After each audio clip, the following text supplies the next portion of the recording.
If you like what we do here on Skiba News Nation, please like and subscribe, and also share with others so that we can grow the biggest truth-seeking community on the internet.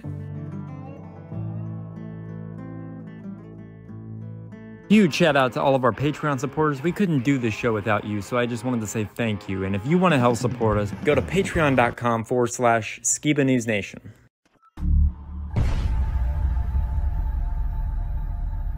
What it costs. I want to know what the truth is. And I hope that people, my son, anybody, if my name comes up, whether you like me, whether you agree with me or not, at least you could respect the fact that he's on a quest for truth. He's on a quest for truth.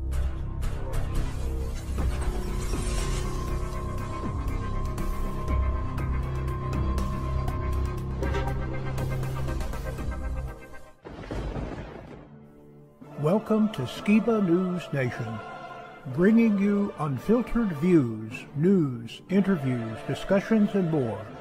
And now, here's your host, Jeremiah Skiba, award-winning musician and son of Rob Skiba.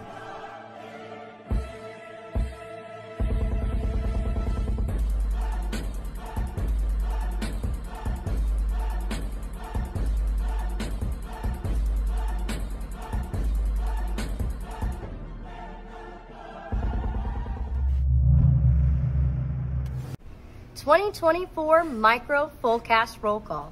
As always, Little Miss. The know me, Nate the Know. Adrian the Giant. I'm Olivia. Pinky Shortcake.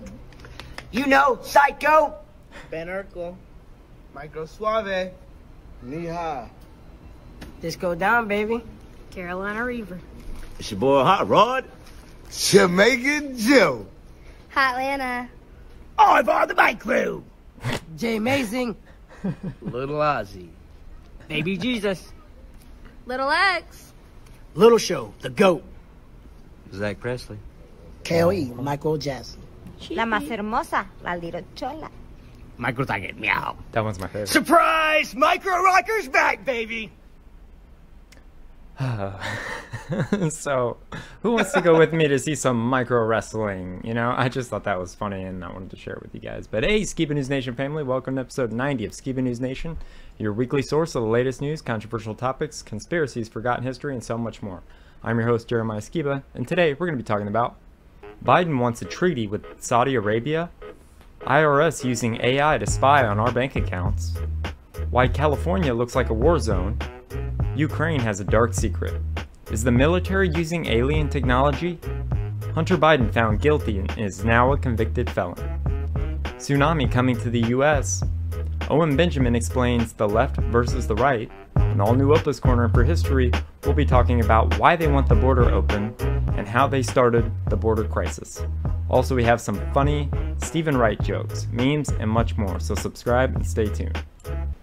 Now, as always, I'd like to introduce my great and insightful co-host, Mr. Jake Grant. Welcome, Jake. How you doing? Hey, Jeremiah. How you doing? Doing great, man. How you doing? Man, I would totally go with you to watch micro wrestling. That sounds like a great time. It sounds awesome. And apparently it is awesome. I don't know. Maybe we should film it if they'll let us film it. But I did get some really cool stuff that I wanted to share with you guys. These are these awesome Tzits that Ciara and Jake sent me, and she makes these by hand, and I don't know why the pencil, but I'll leave a link down in the description if you want to get yourself an awesome pair of these. And I literally haven't taken these off since I got them. Just now I did, but these are awesome, man. I appreciate it. Yeah, we're really glad you like them. We try to make a special pair for you. Custom, man. It's really hard to find Ciara's website link, so we'll just have it in the description below. But eventually I'll have a website put up for her, but right now we have to use my buddy's website. Cool, man. Well, you got some good current news for us today? Yeah, before we do, I just wanted to say thank you to my buddy, Jerry, who gave me this cool hat. He's with Sanctified Supply Co. Hey, I know him. Yeah, he's super cool, and he got me this sweet hat. It's got the Shema, you know, bind his words as frontlet between your eyes and on your right hand, on your doorpost and on your gate. Yeah, just one of the ways that he made a cool hat to do that. So it's super cool. Yeah, cool, man. Yeah, he was making our T-shirts for about a couple days, and then they were off the day that everybody was going to get them. So we just decided we just sell them in our own shop. But he's a really cool guy. I like him a lot. But that's an awesome hat too. Anyways, got some good current news for me? Yeah, we do. All right, let's get into it. Alrighty.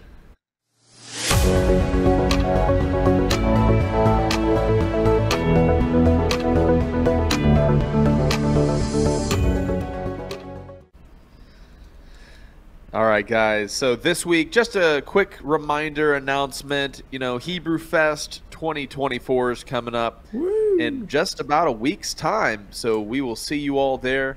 Super stoked to be there. Go to HebrewFest.net to find out more. In addition to that, coming up this weekend, we are celebrating the biblical feast of Shavuot, also known as Pentecost.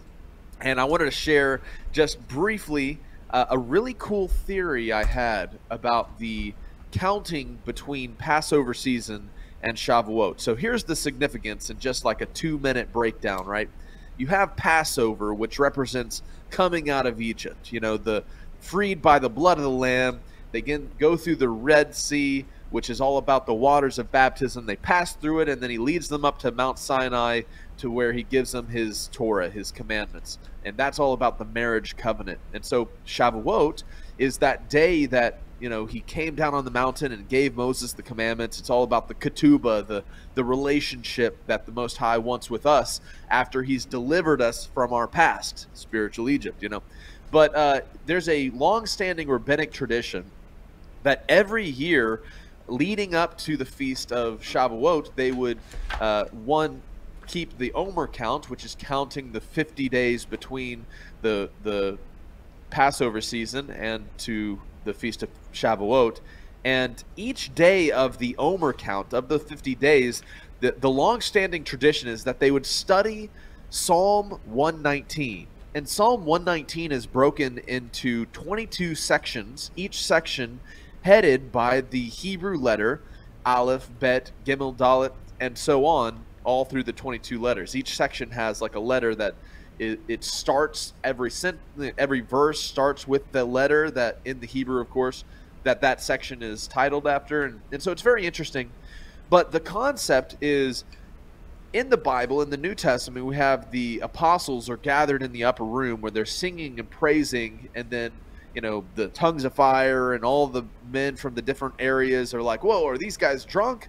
And then Peter goes out and he preaches to them, and a bunch of people get baptized and stuff on Pentecost in the New Testament, right? Well, I have a theory as to what actually they were singing and praising in the upper room on that particular day. And the theory is based on this cyclical pattern where every single day they would study one of the letters of Psalm 119.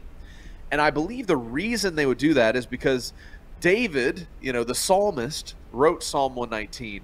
And it's his love letter to the Almighty regarding the Torah, his law. And as people practice every single day meditating, getting the heart of David, you know, David was called a man after Yah's own heart. And as he meditated on the Torah, you know, he aligned his thought process to what the Almighty would have for his life. And so if every day you do one of the letters, you do the first 8 verses, that's the Aleph portion, and then you do the next section, that's the Bet portion, all the way, you do 22 letters. Well, after 22 letters, you restart at the beginning of Psalm 119.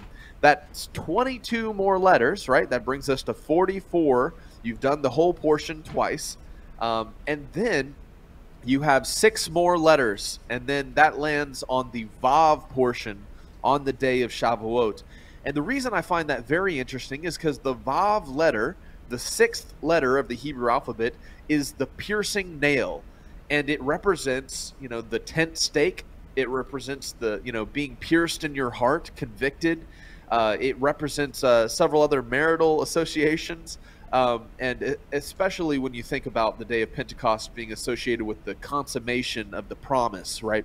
And so that's the significance there. So when you look at the Vav portion, there's some very significant statements in there. So if you're interested in what I'm talking about, and you're on the Omer count yourself, or if you're not doing the biblical feast, if you're interested in this topic, this weekend, this coming first day of the week, Sunday, is going to be the Feast of Pentecost, at least in our calculation.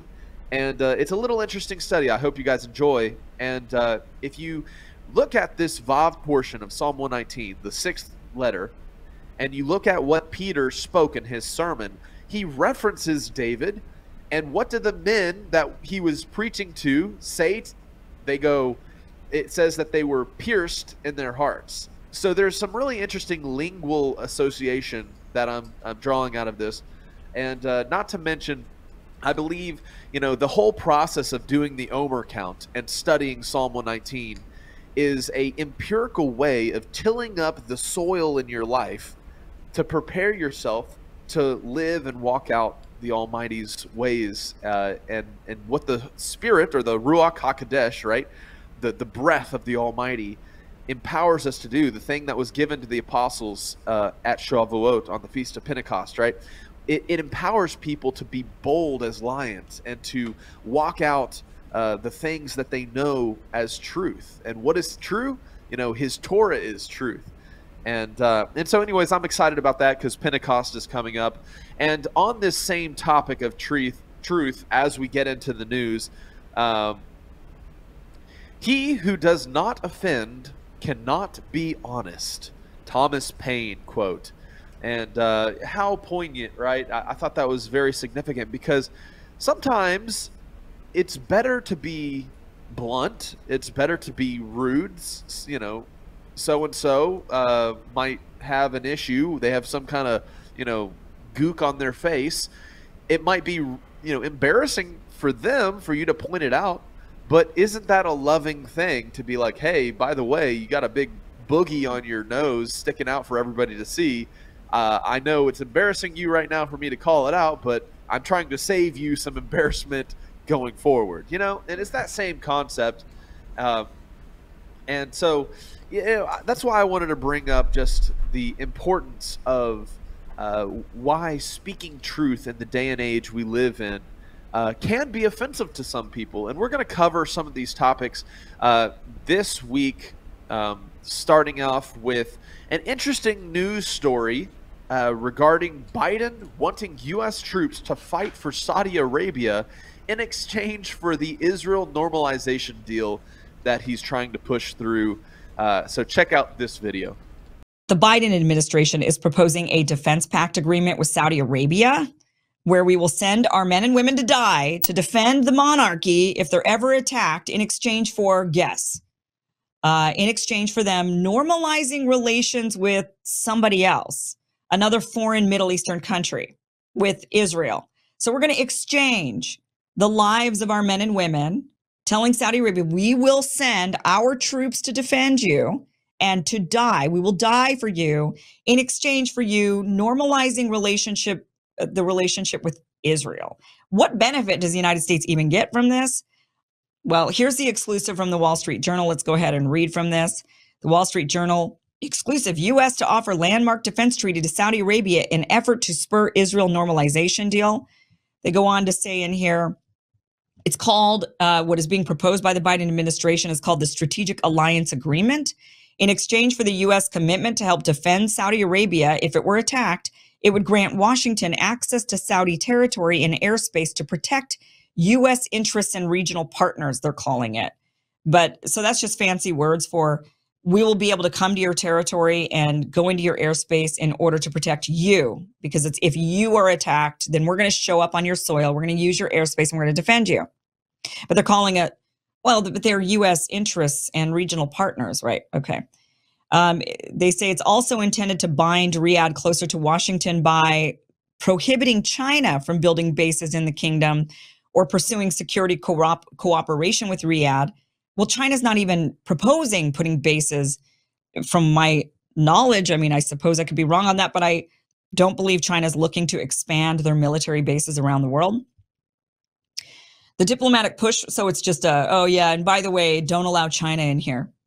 The diplomatic push for a defense pact with Riyadh marks a remarkable turnaround for President Biden, who as a candidate vowed to treat Saudi Arabia as a pariah and make it pay a price for the assassination of journalist Jamal Khashoggi, a U.S. resident. Biden is now on the cusp of making a formal commitment to protect the oil-rich monarchy, by the way, so it's not even a democracy, which is charting an ambitious path of economic and social development while still suppressing dissent. Jake Sullivan said, "We should not miss a historic opportunity to achieve the vision of a secure Israel, flanked by strong regional partners, presenting a powerful front to deter aggression and uphold regional stability." It says, we're pursuing this vision every day. What in the world is Jake Sullivan, somebody working in the United States Biden administration for the United States government, saying we should not miss a historic opportunity to achieve a vision of a secure Israel? Really? Of a secure foreign country? We can't even secure our own country. We've got homeless people all over the streets. We have an opioid epidemic that is just killing our people and making our places, our cities gross, disgusting, smelly, and unsafe. But we got to make sure we have a secure Israel. So we're going to be sending our troops, our men and women, our American men and women, to die in Saudi Arabia in exchange for security for Israel. Somebody make this make sense. Luckily, the Saudis are not very likely to accept this deal. The Saudis say they want to see an end to the war in Gaza, and they also want an irreversible and irrevocable steps towards, within the next several years, towards the establishment of a Palestinian state. So they want a two-state guaranteed solution, not one of these other solutions that have been put out there over the decades of, we promise to keep talking. This is it's an agreement. Instead of it being an actual two-state solution, a two-state agreement, they always present agreements. We agree to keep talking about an agreement. That is what every other agreement has been. And Saudi Arabia is saying, no, we want an agreement that includes irreversible and irrevocable steps towards the establishment of a Palestinian state within the next several years. But the Israelis oppose ultimately a two-state solution. They do not want one. They want all of the land for themselves. That is something that they have stated openly, blatantly. And so that is why this agreement is not likely to happen. But who cares? Look, the Saudis beef with the Israelis saying, well, we don't want a two-state solution. Saudis saying, well, we want a two-state solution. None of us should care about any of that. What we should be, but that's between them. I care. I care about the Palestinians. I'm not saying I don't, but I'm just saying in this particular case, what we should care about is the fact that our U.S. government, our leaders are trying to sell off the lives of our men and women in uniform in exchange for a normalization deal between two Middle Eastern countries. Our country is so sold off. We are no longer a sovereign nation. The greed that has infiltrated our political system, their greed for lobby dollars, their greed for fancy trips to the Middle East where they're going to float in the Dead Sea. Tucker Carlson saying, oh, it's the greatest vacation I love it. It's my favorite place on earth. I don't really quite understand that. It is a very special place. When I traveled over there, I got to float in the Dead Sea, ride camels, eat dates, go to Tel Aviv, see the oceans. It is definitely a beautiful country.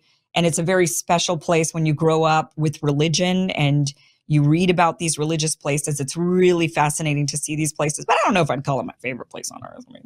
There are other places in the world like Italy.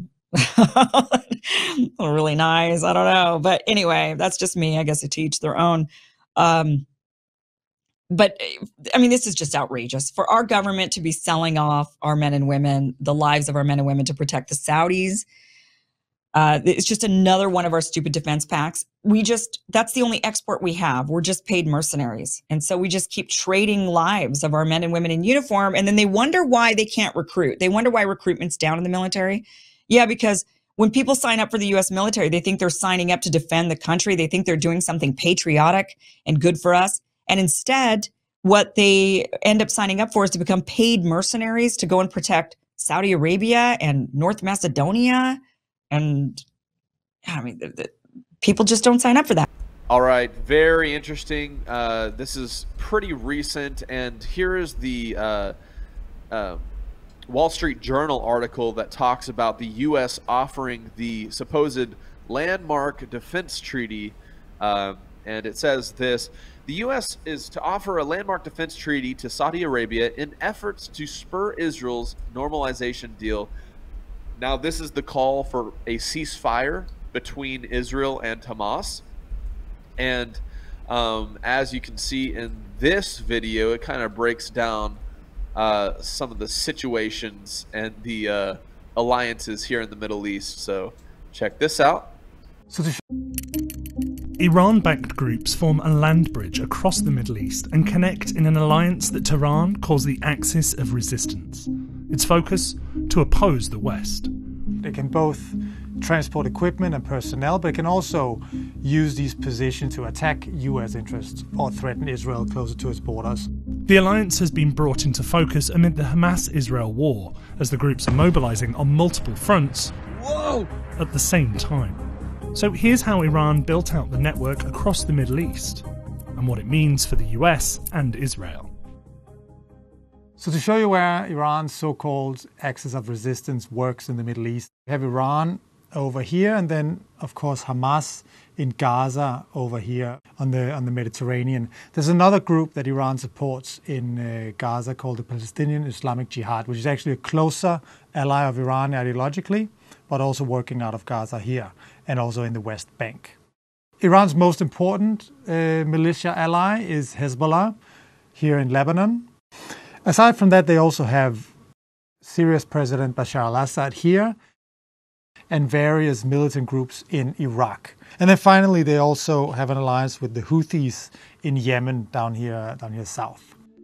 These connections allow Iran to expand its influence in the Middle East and make it easier for the country to transport military equipment, personnel, and weapons through the region. One of Iran's aims in the Middle East is to always keep the fight, the military fight, as far away from its own borders as possible. And the presence of these military allies in the land bridge kind of helps it do that. To understand why Iran has this belt of influence in the region, we need to go back a few decades. Following the Iranian Revolution in 1979, Tehran has sought to exert military, cultural and ideological dominance across the Middle East. That led to the creation of the Quds Force, a branch of the Iranian military, which was later led by Qasem Soleimani. Soleimani became famous in the West over the past decade or so because Iran decided to elevate his profile as the mastermind, the architect behind this modern iteration of the Axis of Resistance. یک جغرافیای 2000 کیلومتر مربعی در جنوب لبنان به نیم میلیون کیلومتر مربع توسعه داد. Later, Soleimani was killed in a drone strike ordered by the US. Soleimani was plotting imminent and sinister attacks on American diplomats and military personnel, but we caught him in the act and terminated him. The strike was aimed at weakening Iran's ability to threaten American interests in Iraq and across the region. But that goal hasn't materialised. Iran has continued to supply groups such as Hamas with weapons and training. On October 7th, Hamas, designated a terror organisation by the US, launched a broad assault on Israel, killing 1,200. Iranian Supreme Leader Ali Khamenei said immediately after the attack that Iran did not have a hand in planning it, but supported it. To try and curb Iran's influence, the US works with allied countries to have a presence of bases and troops across the Middle East. Of course, Israel here and Saudi Arabia here as the two sort of main and closest allies against Iranian influence. Jordan has also for very long been a very firm US ally, and the US also has partners in the Gulf. The US also has a presence in some of the countries where it's competing for influence with Iran. For example, in Iraq, of course, and the US also still has a military presence in northern Syria, where it's been allied for many years with Kurdish forces in the fight against Islamic State, but now also maintains a military presence to sort of counter this Iranian land bridge or the threat from Iran to US interests and allies. Tehran-backed groups operating in this region have been particularly active since October 7th. So let's remove all of these and take a look at what's been happening. On October 7th, Hamas attacked Israel here on the border with Gaza. Israel responded with a major military offensive on Gaza. But Iran's allies have also responded to this Israeli attack from different sides. Most importantly, the Hezbollah militia in the northern part with Israel has engaged in skirmishes with Israeli soldiers. Iranian militias in Syria have also gotten closer to the border where they have engaged in skirmishes. Down here in Yemen, the Iranian allied Houthi rebels have both fired rockets at southern Israel, but also captured a vessel in the Red Sea. The Houthis also launched drones and missiles at other commercial vessels in the area. That led to a US-led multinational task force stepping in to try and protect one of the world's most vital shipping lanes. And elsewhere, Iranian-backed militias in Iraq and Syria conducted nearly 100 rocket attacks against US forces over the past 2 months, according to the Pentagon. Even though there's been these types of attacks with increased frequency over the past decade or so, in this context, of course, they compound pressure on Israel and help sort of pressure Israel in this context where they're fighting Hamas in Gaza. Although Iran's axis of resistance has claimed attacks on multiple fronts amid the Hamas-Israel war, Middle East analysts believe a wider regional conflict is unlikely for now. Even though other parts of this alliance have distanced themselves from the October 7th attacks, the fact that there was a big attack on Israel has given the alliance a bit of momentum, but also put a little bit of pressure, to be honest, on some of the other militant groups to both to strike a bit of Israel and to come to the defense of the Palestinians who are now under severe airstrikes and a ground invasion in Gaza. So far, groups in the alliance have been sticking to calculated and strategic strikes, rather than moves that could risk a full-blown conflict with Israel and its allies. Very interesting, the axis of resistance with Iran and whatnot. And, of course, it goes on. The Biden administration is close to finalizing a treaty with Saudi Arabia that would commit the U.S. to help defend the Gulf nation as part of a long shot to encourage diplomatic ties between Wright and Israel, the U.S. and Saudi Arabia officials have said. Very interesting. Mm-hmm. Okay, so we're seeing the talks of peace and safety over there in the Middle East. We're seeing the U.S. throwing in with Saudi Arabia. And, of course, this just brings to mind some of the issues that they've had in the Suez Canal and some of the groups in Yemen that were shouting, you know, so what, let it be war or whatever. That's very close to Saudi Arabia, if you can remember. So anyways, very interesting, worth paying attention to. Here's another interesting topic, which is Representative Hageman highlights OMG's investigation, which is the IRS is using AI to spy on American bank accounts. Check this video out. Attorney General Garland, in March, Chairman Jordan and I sent you an oversight letter requesting documents and information following the release of an undercover video indicating that the DOJ was working with the IRS to use artificial intelligence to surveil bank accounts of Americans in a clearly unconstitutional manner. So actually right now we have a system that uses AI. It uses AI? Yep, to target like potential like abusers. Is it constitutional to do that? I doubt it. The undercover video featured an IRS official privately admitting that the IRS had been using AI to spy on Americans' bank accounts en masse in real time. They see the amount in your bank account, yes.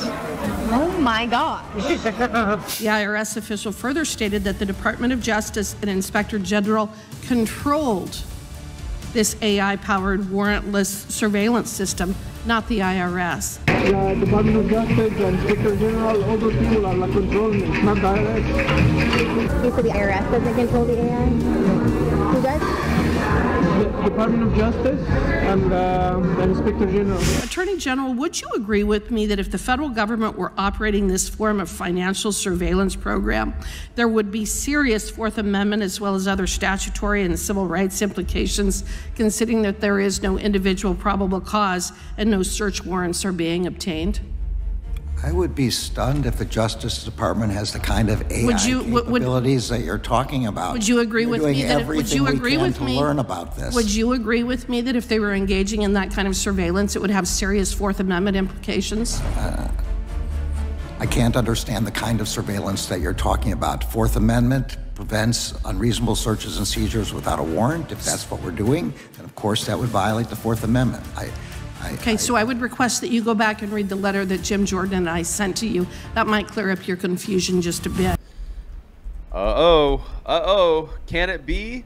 Can this unconstitutional surveillance that is controlled by AI be implemented by, you know, That's the IRS? insane. Is that is it attacking insane. our privacy?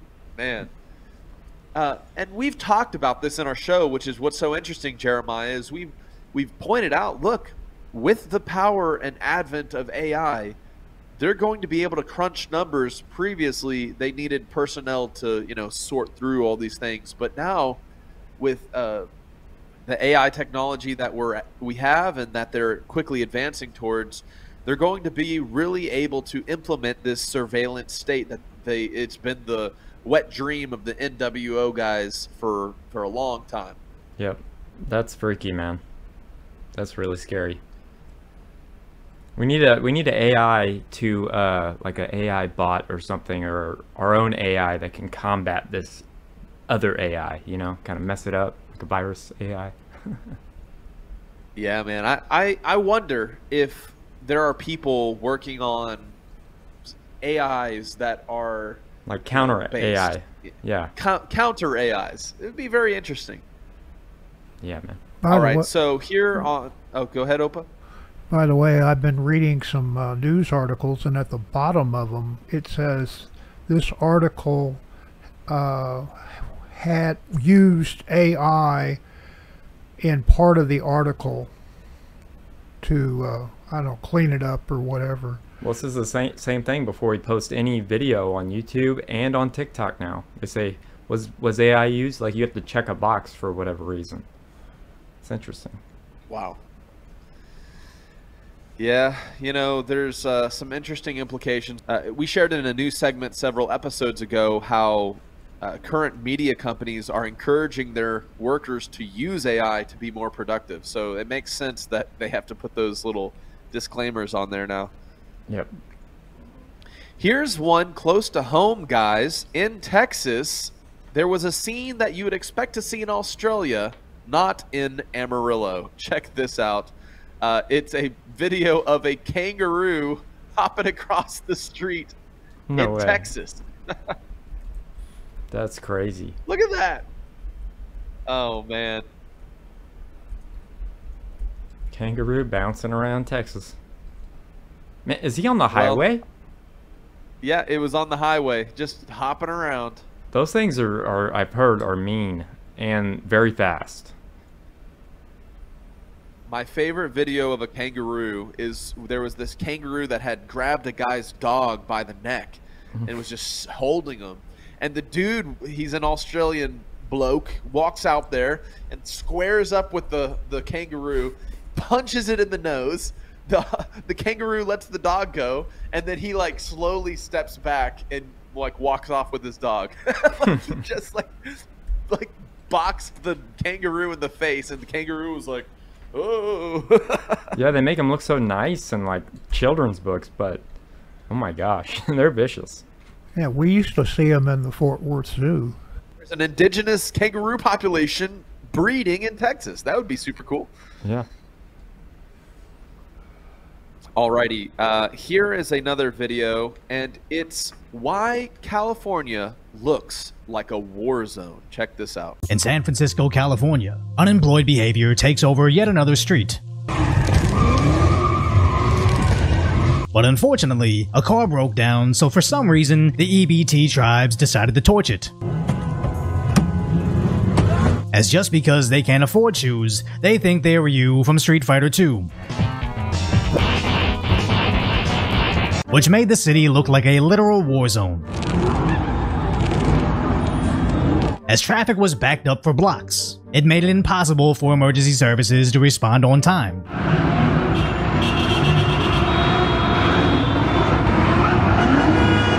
As when they finally did, it was far too late.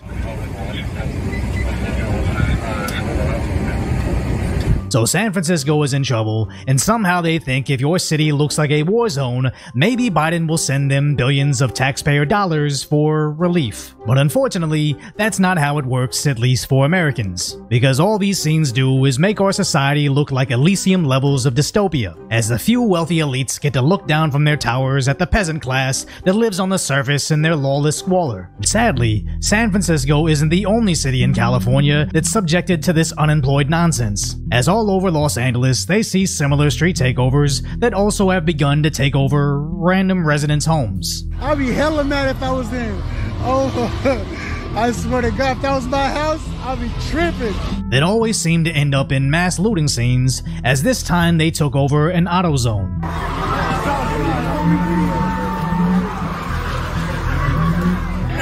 can I say?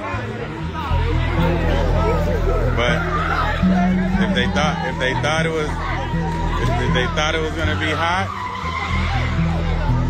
well, it is gonna be hot now. Bro got a whole jab. Where again, local law enforcement was far too late. And then when Fox News finally got there, he is being booked on felony. Whoa. He kicked me out the store, dude. Okay.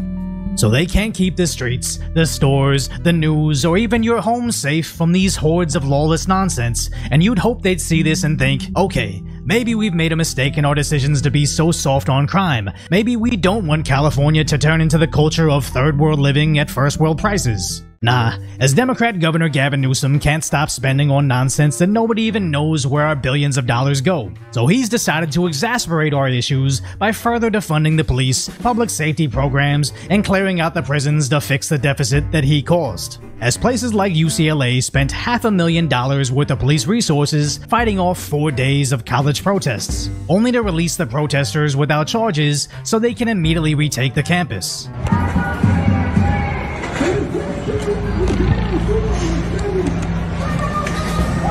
Where did you guys learn this? Apparently led by the faculty themselves. Are you going to participate in the violence here, Professor? Yes. Okay, cool. You're staff, right? Yeah. And what's happening on these college campuses is just a microcosm of what deep blue cities are doing all across California. As it doesn't matter how many millions you spend on cops to finally enforce the laws, if they fail to actually charge the criminals to face real consequences, it actually just reinforces the fact that authorities can do absolutely nothing to stop them. Then it just continues the vicious cycle of crime rates going up, defunding the police for being ineffective, neutering the little law enforcement left, and then complaining about the crime rates going up again. As I left Los Angeles for this exact reason, third world living at first world prices, as their prized 6th Street Bridge refurbishment that cost the taxpayers over $500 million doesn't even work anymore, as they can't stop the homeless from stealing the copper wiring to fund their amphetamine fixes, and are now turning to stealing fire hydrants, endangering us all just so they can get high one time. Thieves are turning off the water first and then literally unbolting the fire hydrants and using their vehicles to knock it off and haul it away. And it's not just here. Sheriff deputies told neighbors they've seen the same thing happening in Linwood, where multiple hydrants have been taken there too. And back to San Francisco, where the police are equally weak. Apparently they can't even fix potholes due to the danger of being in those neighborhoods. When the day came for workers to show up and repave the roads, they were a no-show. The project was suspended indefinitely because the contractor felt unsafe performing work in East Oakland and was not going to complete the project until the city of Oakland can guarantee a safe work environment for them. So no wonder San Francisco turned the tech capital of the world into a ghost town of boarded up buildings, which looks exactly like when I visited Santa Monica recently, where the tourist hotspot that was the 3rd Street Promenade has now become an empty shell of what used to be busier than Disneyland. And as more people flee these cities for Republican states that still believe in law and order, California is apparently taking the desperate measures trying to tax the people that already left. And it's truly sad, as California is a literal paradise, gifted perfect weather with beautiful beaches right next to snowy mountains that attracted all the businesses, entertainment, and food you could ask for. And all the local government had to do is maintain the status quo of safety. But somehow the Democrats decided to protect the takers over the makers. And now when the people that provide all the social programs that continuously fail finally get fed up and take their millions of tax contributions to Texas, it won't solve any of California's issues. It just brings brings those same brainless idiots to other states to spread the same policies that they're fleeing like the literal disease that it is. As liberal lawlessness isn't exclusive to California, as equally left New York City is now seeing their streets being taken over by immigrants, protesting ICE, demanding that we respect their rights.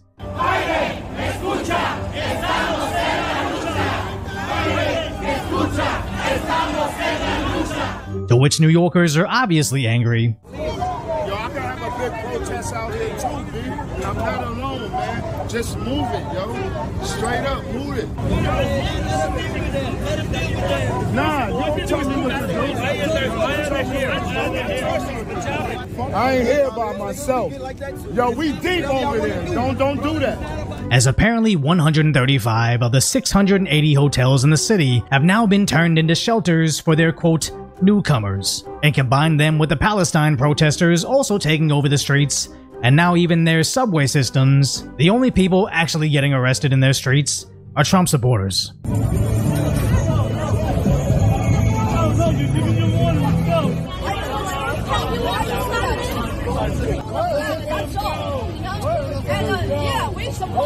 Let them go.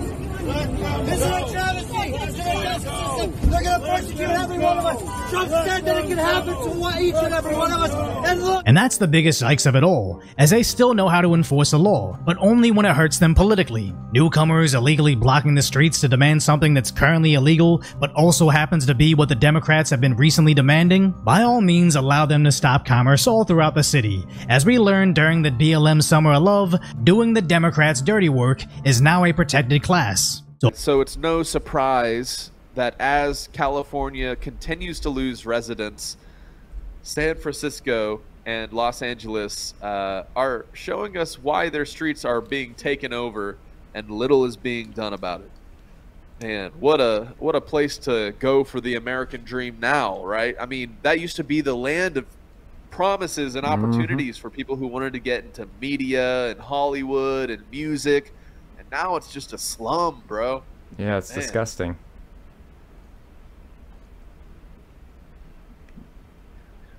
Well, back to the kind of global conflict. We covered Israel, Hamas, and the U.S.'s push for peace between those parties.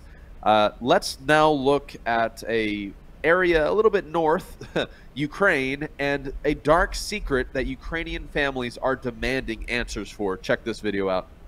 Dark side, not just the 600,000 dead, of course, young men who were forced to fight in Zelensky's war, not just all the child trafficking going on in Ukraine, not just the baby-making factories in Ukraine. Didn't hear about that? Yeah, those are real, by the way. We've covered it. And in case you need a refresher, here is the Swiss-based baby surrogacy company, Biotexcom, with a promo video explaining exactly how the desperate Ukrainian women can come into their bunkers, have their uterus basically turned into a baby-making machine in order to make some quick cash. Now I will show you our bomb shelter, where we will transfer our clients and their newborns in case of the outbreak of hostilities in Kiev. Let's go. So look at our nice facilities here. Here is a toilet.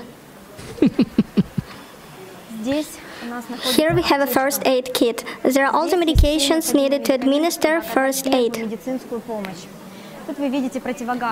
you can see gas masks. There are instructions on how to use a gas mask all over the shelter.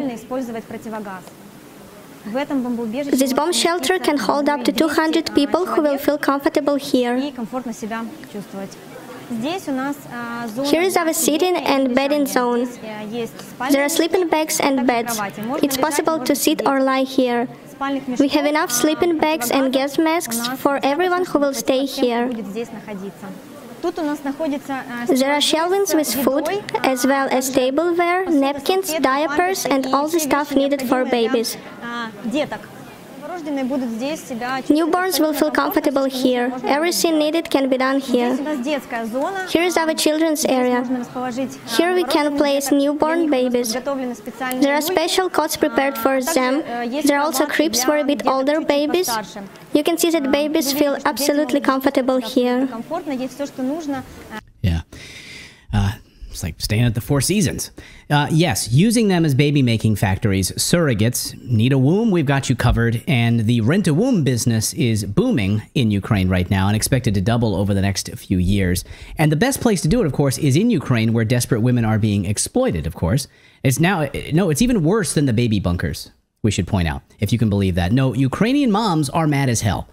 Ukrainian moms are going to conscription offices and raising hell about their sons being dragged off to war. That's one thing. Of course, the mainstream media won't show you those videos. Those are astonishing to see all of these moms fighting back. But they are fed up and they want answers as to who's been harvesting the organs of their sons and their husbands. Who died on the battlefield after they were conscripted and thrown into the meat grinder. These Ukrainian women are demanding that the authorities hand over the information on who harvested the organs from their dead husbands and their dead sons. When they received their bodies, there was surgical marks and surgical removal of their organs. Oh my God. Sold off on the black market. Here's the original Ukrainian audio of moms protesting in Kiev, and then I'm going to play the English version. Пишем, скривають, інформація удаляється. Ми зробимо афішу на весь Київ, на всі города. І не ми одні. Нас 11 закатованих ребят, які повернулися без органів. Без органів! Я можу відповідати? Да. Now here's the just an English quick translation of this so you can hear some of this. We write, we hide, the information is deleted. We will make a poster for all of Kyiv, for all cities. And we're not alone. We are 11 tortured boys who returned without organs. Without organs. Can I answer? Да. Oh. I mean, it's hers. She made it in her body. Yeah. Those organs were made. And her son is dead now. Yeah. And someone robbed her son's organs. That were made inside of her. Yeah. So they're hers. They belong to her. She has a right to know. Where are my son's organs? Missing from his dead body. Or worse yet, where's my son's kidney? He's still alive. Oh, no. So when you're operating on him, also taking out organs of people who are still alive under sedation, who were harmed, injured on the battlefield, or down and out for a number of days. They wake up, oh, there's happens to be some organs missing. Now you'll remember, Zelensky signed a law that lets Ukrainians harvest organs without consent. And at the time, Ukrainians were flipping out about this. Ukrainians were pissed. Ukrainians took to social media and they're like, what in the hell? Really? Without our consent, you could just take our organs? Yes, Zelensky signed that law. Ukrainian soldiers literally more profitable dead than alive to the Zelensky government because they can sell off those organs and make a lot of money per soldier. I mean, organs are very expensive on the black market. How is that possible, you ask? Well, listen as these women explain Zelensky's law, which simplifies the transplant system. And now this is in place for about almost 2 years now. This new law has been in place. And it lets Ukrainians harvest organs without your consent. So the people that are rounded up, taken to these hospitals, they've been bombed, doesn't matter. You may or may not have your organs when you wake up. Listen to these women explain. Власти против своей страны. На примере детей. Это трансплантология. Первый закон, который принимает Верховная Рада, о том, что сносятся все барьеры, которые ведут к трансплантологии органов. То есть все возможные согласия, которые были так или иначе учтены, родственники и так далее, просто выносятся за скобки. То есть расширяется возможность для такой неограниченной преступной деятельности. Второе, что они делают. Они приглашают иностранные компании трансплантологические. И третье, что они делают, как вы думаете? Они вводят налоговые льготы для них. Для кого это правительство работает?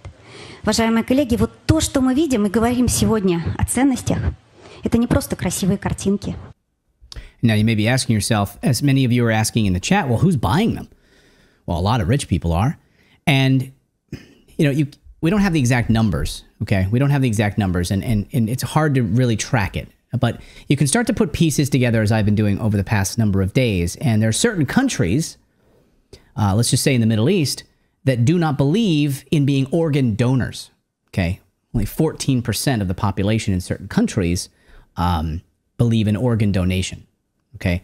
But then when you need an organ donated to you, you have to leave that country. You have to go elsewhere because no one in your country has an organ available for you. See how this works? So your country, you don't believe in organ donation in your country until it comes time to need a kidney. And you're like, oh crap, now I got to go to Ukraine. I got to go to the United States. I got to go out of the country where I live because I need an organ, and I'll pay top dollar. Now, Israel, a number of years ago, passed a law in the Knesset that banned, because apparently, you can look it up. You can look it up in the Knesset if you like. There were too many people leaving the country and buying black market organs. This is true.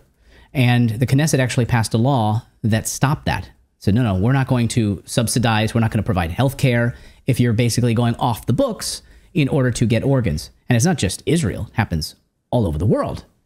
And so it's hard to track exactly where these organs are going specifically, but we're working on it. But just to say, you have to think about the supply and demand. And where are the countries that don't believe in organ donation to begin with? They're going to need them when they suddenly need an organ, right? It is a supply and demand issue right now. And now the United States is doing, over 40,000 organ transplants per year. It's exploded. It's a huge business, though. And as we covered last year, Russian reports found some disgusting revelations. Organ harvesting business on front lines in Ukraine. Information on organ harvesting in Ukraine nowadays deserves attention and requires urgent internal efforts on monitoring and taking relevant measures. The existence of this terrible, bloody business is impossible without sponsorship at the highest level of government. According to the spokeswoman, the authorities of the Donetsk People's Republic have information on Ukrainian nationalists illegally harvesting biological materials from POWs, locals, and wounded Ukrainian soldiers, according to existing data. Now, here in this is a Russian report saying they're illegally harvesting, but as you recall, Zelensky signed a law that makes it non-consensual, so it's not really illegal anymore. Just do it, right? The rest of the world, we would say that's illegal. According to existing data in the active combat zone, 20 to 30 people per day end up being operated on by the organ harvesters, many of whom traveled to different regions from foreign countries specifically for this purpose. So these companies and these countries provide these individuals. They come in from outside, not necessarily Ukrainians doing the harvesting. They're facilitating it. Wait, honey, this is dark. Yes. What you're saying is that they scour the battlefield for people who are not quite dead. Right. And take from them. I'm sad about it. I grew up being a Monty Python fan, but it's like, bring out your dead. I'm not dead yet. Oh, it doesn't matter. You will be soon. So we'll just take from. And as I pointed out earlier, and as Ukrainians have said, you are more valuable dead than you are alive, because we can take your organs and now we can sell them. Go ahead, Philip. Sorry. No, that's fine. That's fine. There's the Monty Python, The Meaning of Life. They literally did like a forced organ harvesting donation bit in it. Right. Where they're just like, if you signed the donor card, they could just come for it anytime they wanted. Right. So you're alive. Well, I'm still alive. Mm-hmm. Doesn't matter. You signed the card. But here you don't have a choice to sign the card. I'm just thinking this through as if this were a member of my family. So even if they had a chance of survival from an injury, but then you injure them further, there's no chance. So we think of these boys who are being forcibly conscripted off the street while they're just going to school or going to work or what have you. And then they get hurt because they have no training. And then they take from their organs, assuring their death. Yeah, basically. Or taking one kidney when they've been knocked out and they've had a leg amputated. So they wake up and they're like, oh, well.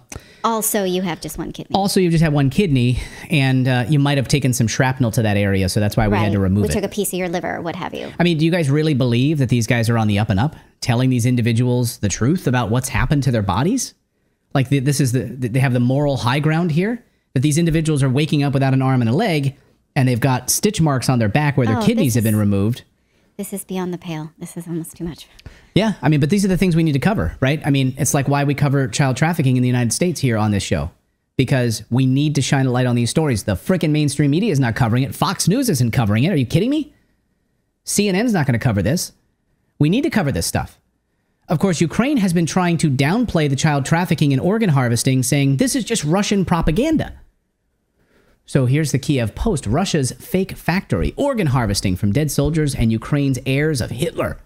So they're saying, their media outlets are basically pushing this out, pushing out fake information about this. Bah, sorry, that ship has sailed. Because now that Ukrainian moms are coming out demanding answers about their own sons who've had their organs removed. Sorry. You can't really push that propaganda story anymore, can you? And also, it's interesting, far too many independent sources have also confirmed this trafficking problem in Ukraine. What's even more hilarious is that the Kiev Post also covered this story.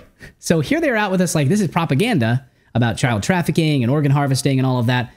And oh, by the way, when you go through their archives, you'll realize that the Kiev Post also covered this story before Zelensky took over the media and kind of made state media. Here, front page of the Kiev Post, pedophiles find Ukraine a good place to roam.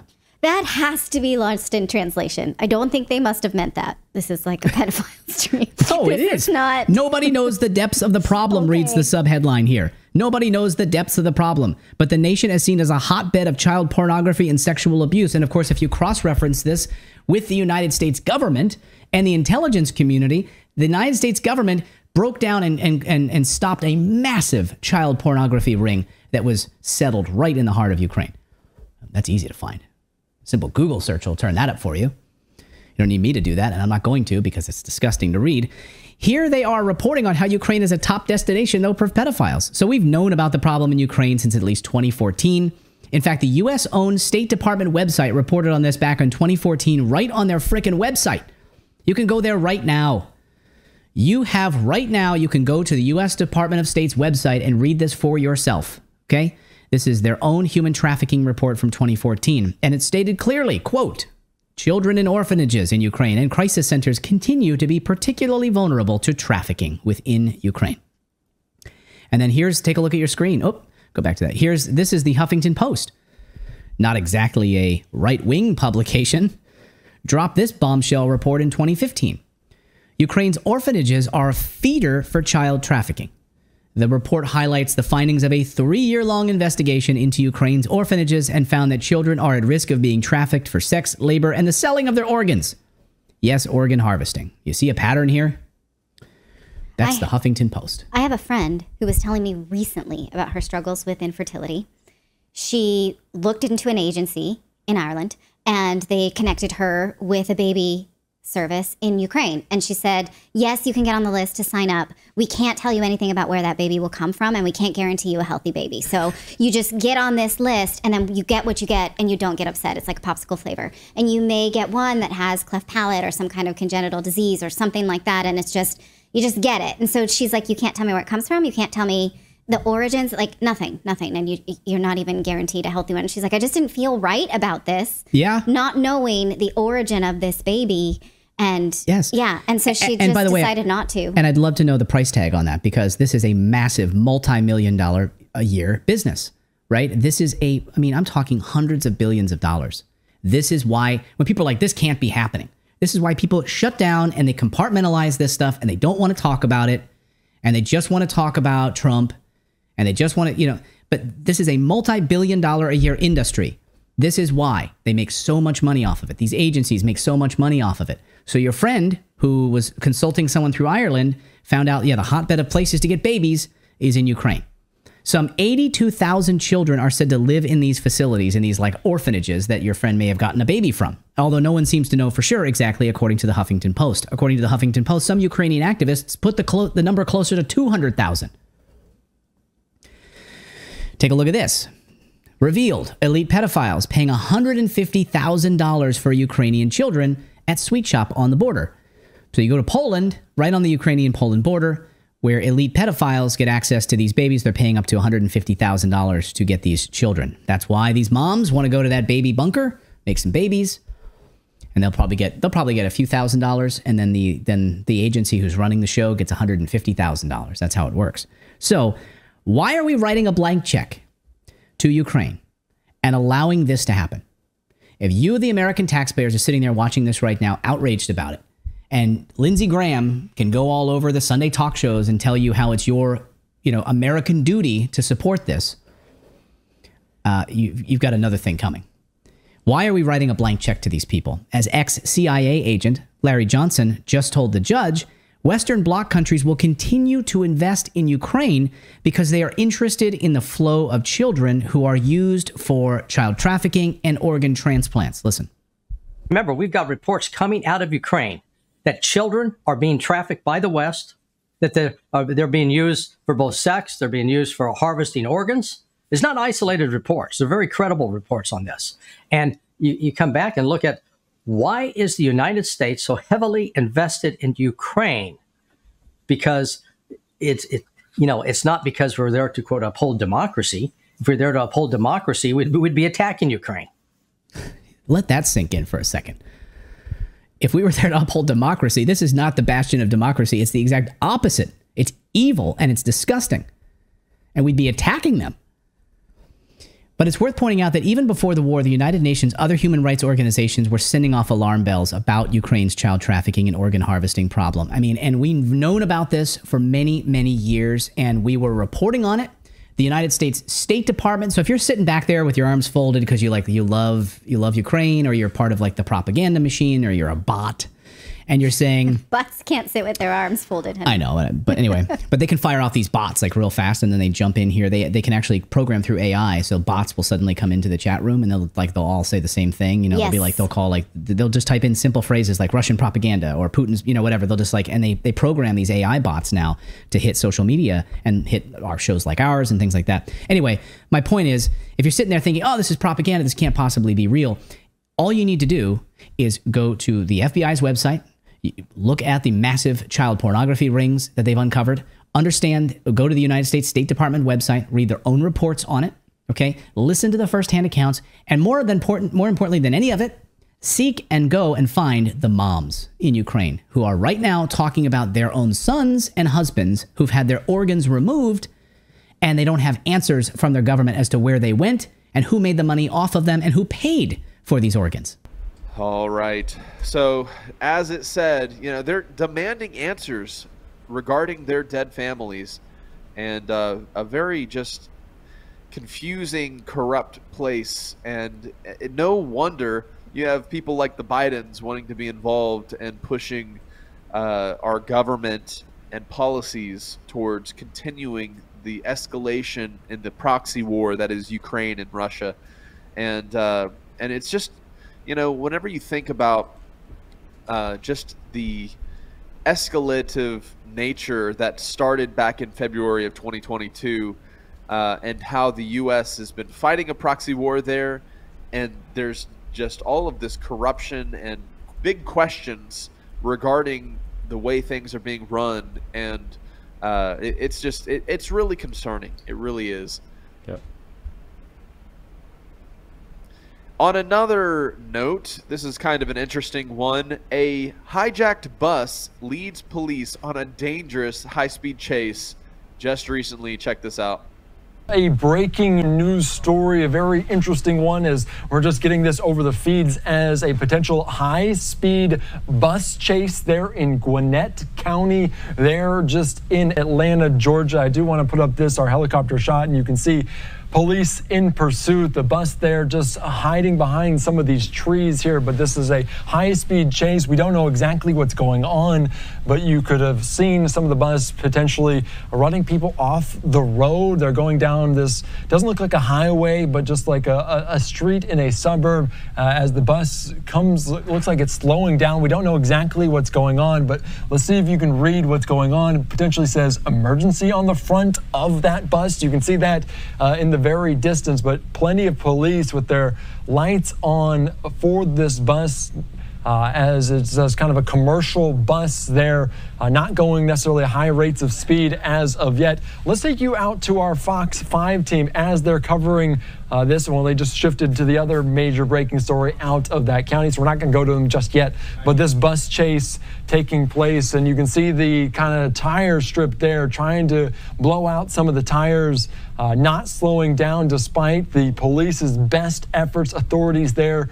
And it's a busy day, just about 5 o'clock on the East Coast, weaving through traffic right now, going through some of these stoplights, police closing off some of these streets, almost hitting that car going into the gas station. So also viewer discretion is advised. Don't know who was on this bus, who was driving this bus, what led up to this.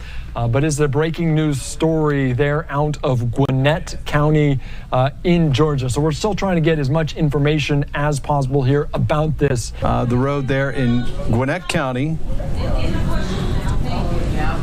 Help me out here, folks. I hear you talking in the newsroom. Perhaps you saw something that I didn't see. Have they made an arrest of that person? Did we see somebody get off? People get out of the bus with hands up. Okay, so we've seen some people get out with hands up. I am looking down on this just as you are. From our vantage point here in the studio, we can see that there are people being let off the bus. There we go. It looks like one at a time, and they have their hands up behind their heads. Exactly. It looks like they are being told to get off the bus. Yeah. All right, so if you're gonna have a high-speed chase with police, make it interesting, because you're gonna be on camera, right? Yeah. Yep. Oh, it's a good question. I would not be surprised. You know, with all the disclosure that's been happening, you know that they're decades and decades further into their black ops and black budget programs regarding this special technology than what they're releasing to the public. So if they're playing stupid now about what's zipping around in the sky, it's either one of two things. It's either ground lightning like OPA showed us last week, or it's some type of alien technology that the government is figured out how to use. And you know, the big air quotes alien technology is what we gotta, you know, kind of underline here. Is it really alien in the way that we've been taught? Is it like Independence Day alien technology, or is it rather terrestrial spiritual entities revealing dark secrets to mankind through occult ritual and other ways of passing knowledge about the realm we live in? Yep. Here's a very interesting article from Time magazine at time.com. It's how Macron has dissolved the French parliament and calls for a snap election after defeat in EU vote. Very interesting. Check out this little video. So he tries to take his destiny in the eyes of history in his hands, and for that makes a huge bet. I'm going to dissolve the National Assembly, the National Front will come to power, and the French will realize how incompetent, how ideological, how dangerous they are. I think that may be his strategy. The French are not voting for their representative in the European Parliament, or even for their representative in the National Assembly. They are voting to say no to Macron. And there might very well be a majority, relative majority, of hard right at the National Assembly, and a strong extreme left constituency. The risk he's taking are huge. It's less what he did than the perception of what he is, i.e. an arrogant, narcissistic person. Is the incarnation of the distant elite in the eyes of many Frenchmen. So President Emmanuel Macron has dissolved the lower house of France's parliament in a surprise announcement, sending voters back to the polls in the coming weeks to choose lawmakers after his party was handed a humbling defeat by the far right in the European election Sunday. So what's concerning to me is that these big moves are being made when they're being shut down in terms of the legal process of voting. So the legislative elections will take place in 2 rounds on June 30 and July 7th. The announcement came after the first projected results from France put the far-right National Rally Party well ahead in the European Union's parliamentary elections. handing a chastening loss to Macron's pro-European centrists, according to French opinion poll institutes. Now, I don't pretend to understand how the French legal system works and their government operates, but to me, it is a telltale sign of a corrupt party when they start to do things like dissolving French Parliament in response to having their butts handed to them by far-right nationalists, you know. Yeah. What this reminds me of, Jeremiah, is I question what will happen in the coming election here in the United States if this is not possibly a foreshadow of how our current sitting government will react to people standing up and voting based on their beliefs that, you know, Biden is inept, Congress is corrupt, you know, I don't know. Yep.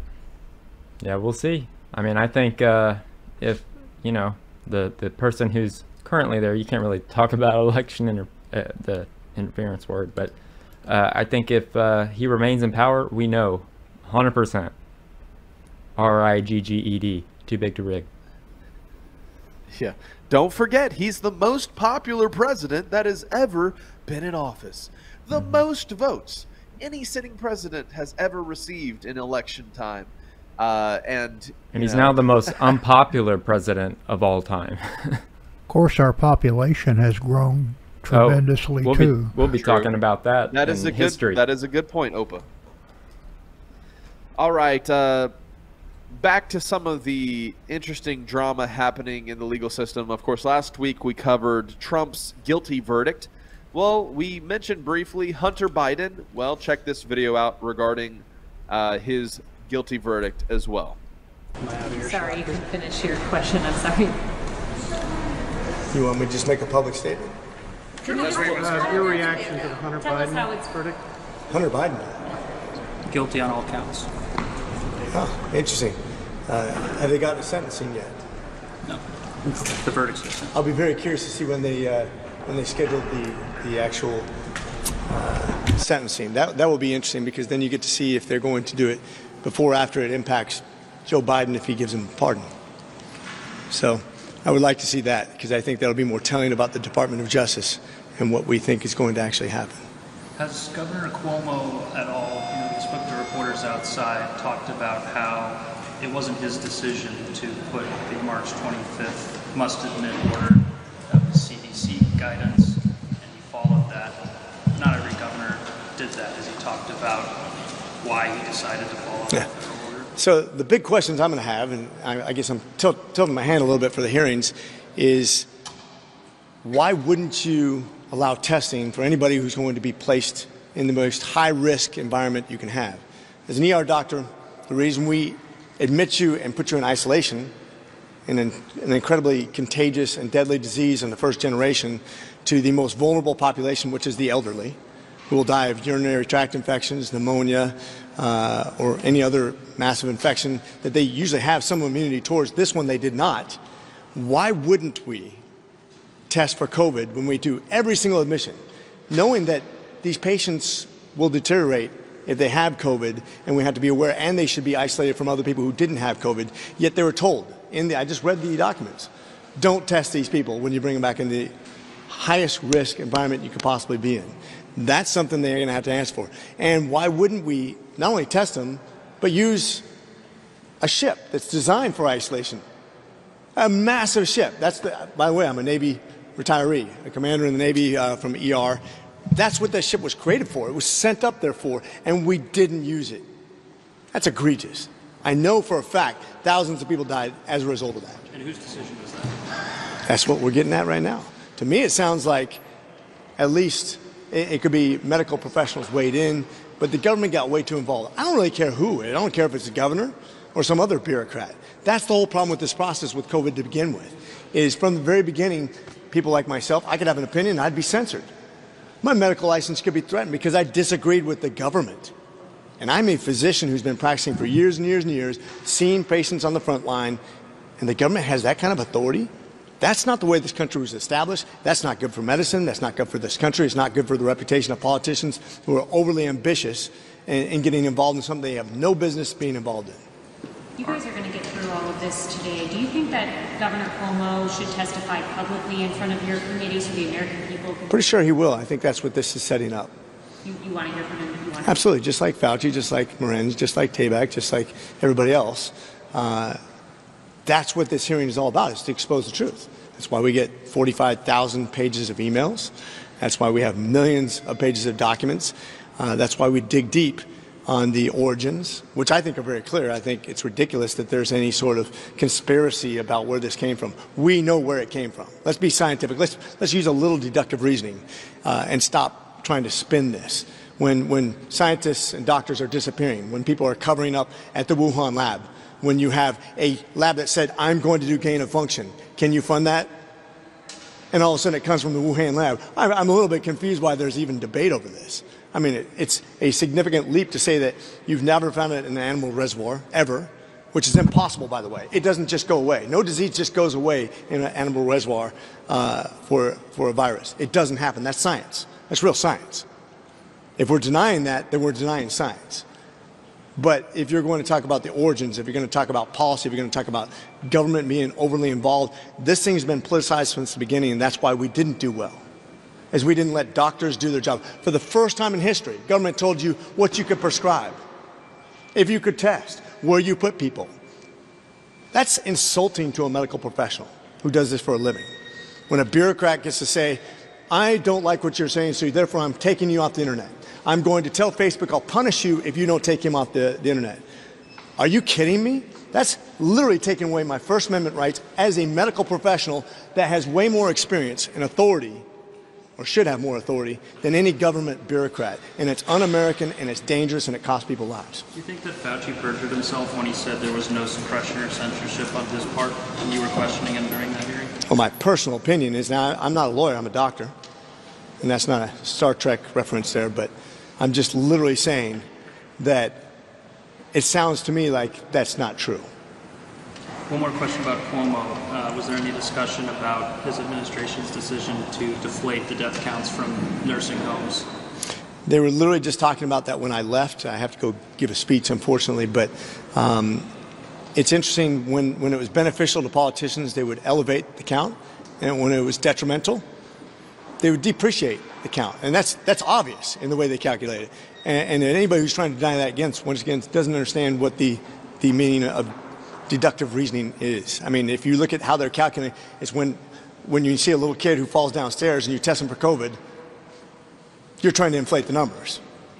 But when you all of a sudden don't like what the numbers are telling you and you stop testing people, that tells me everything I need to know. This has been politicized since the beginning. That's exactly the problem with the way we handled this. We didn't handle it like a medical problem. We handled it like a political problem. And that's why we did wrong. All right. And not to mention the Cuomo testimony. Very interesting topic there.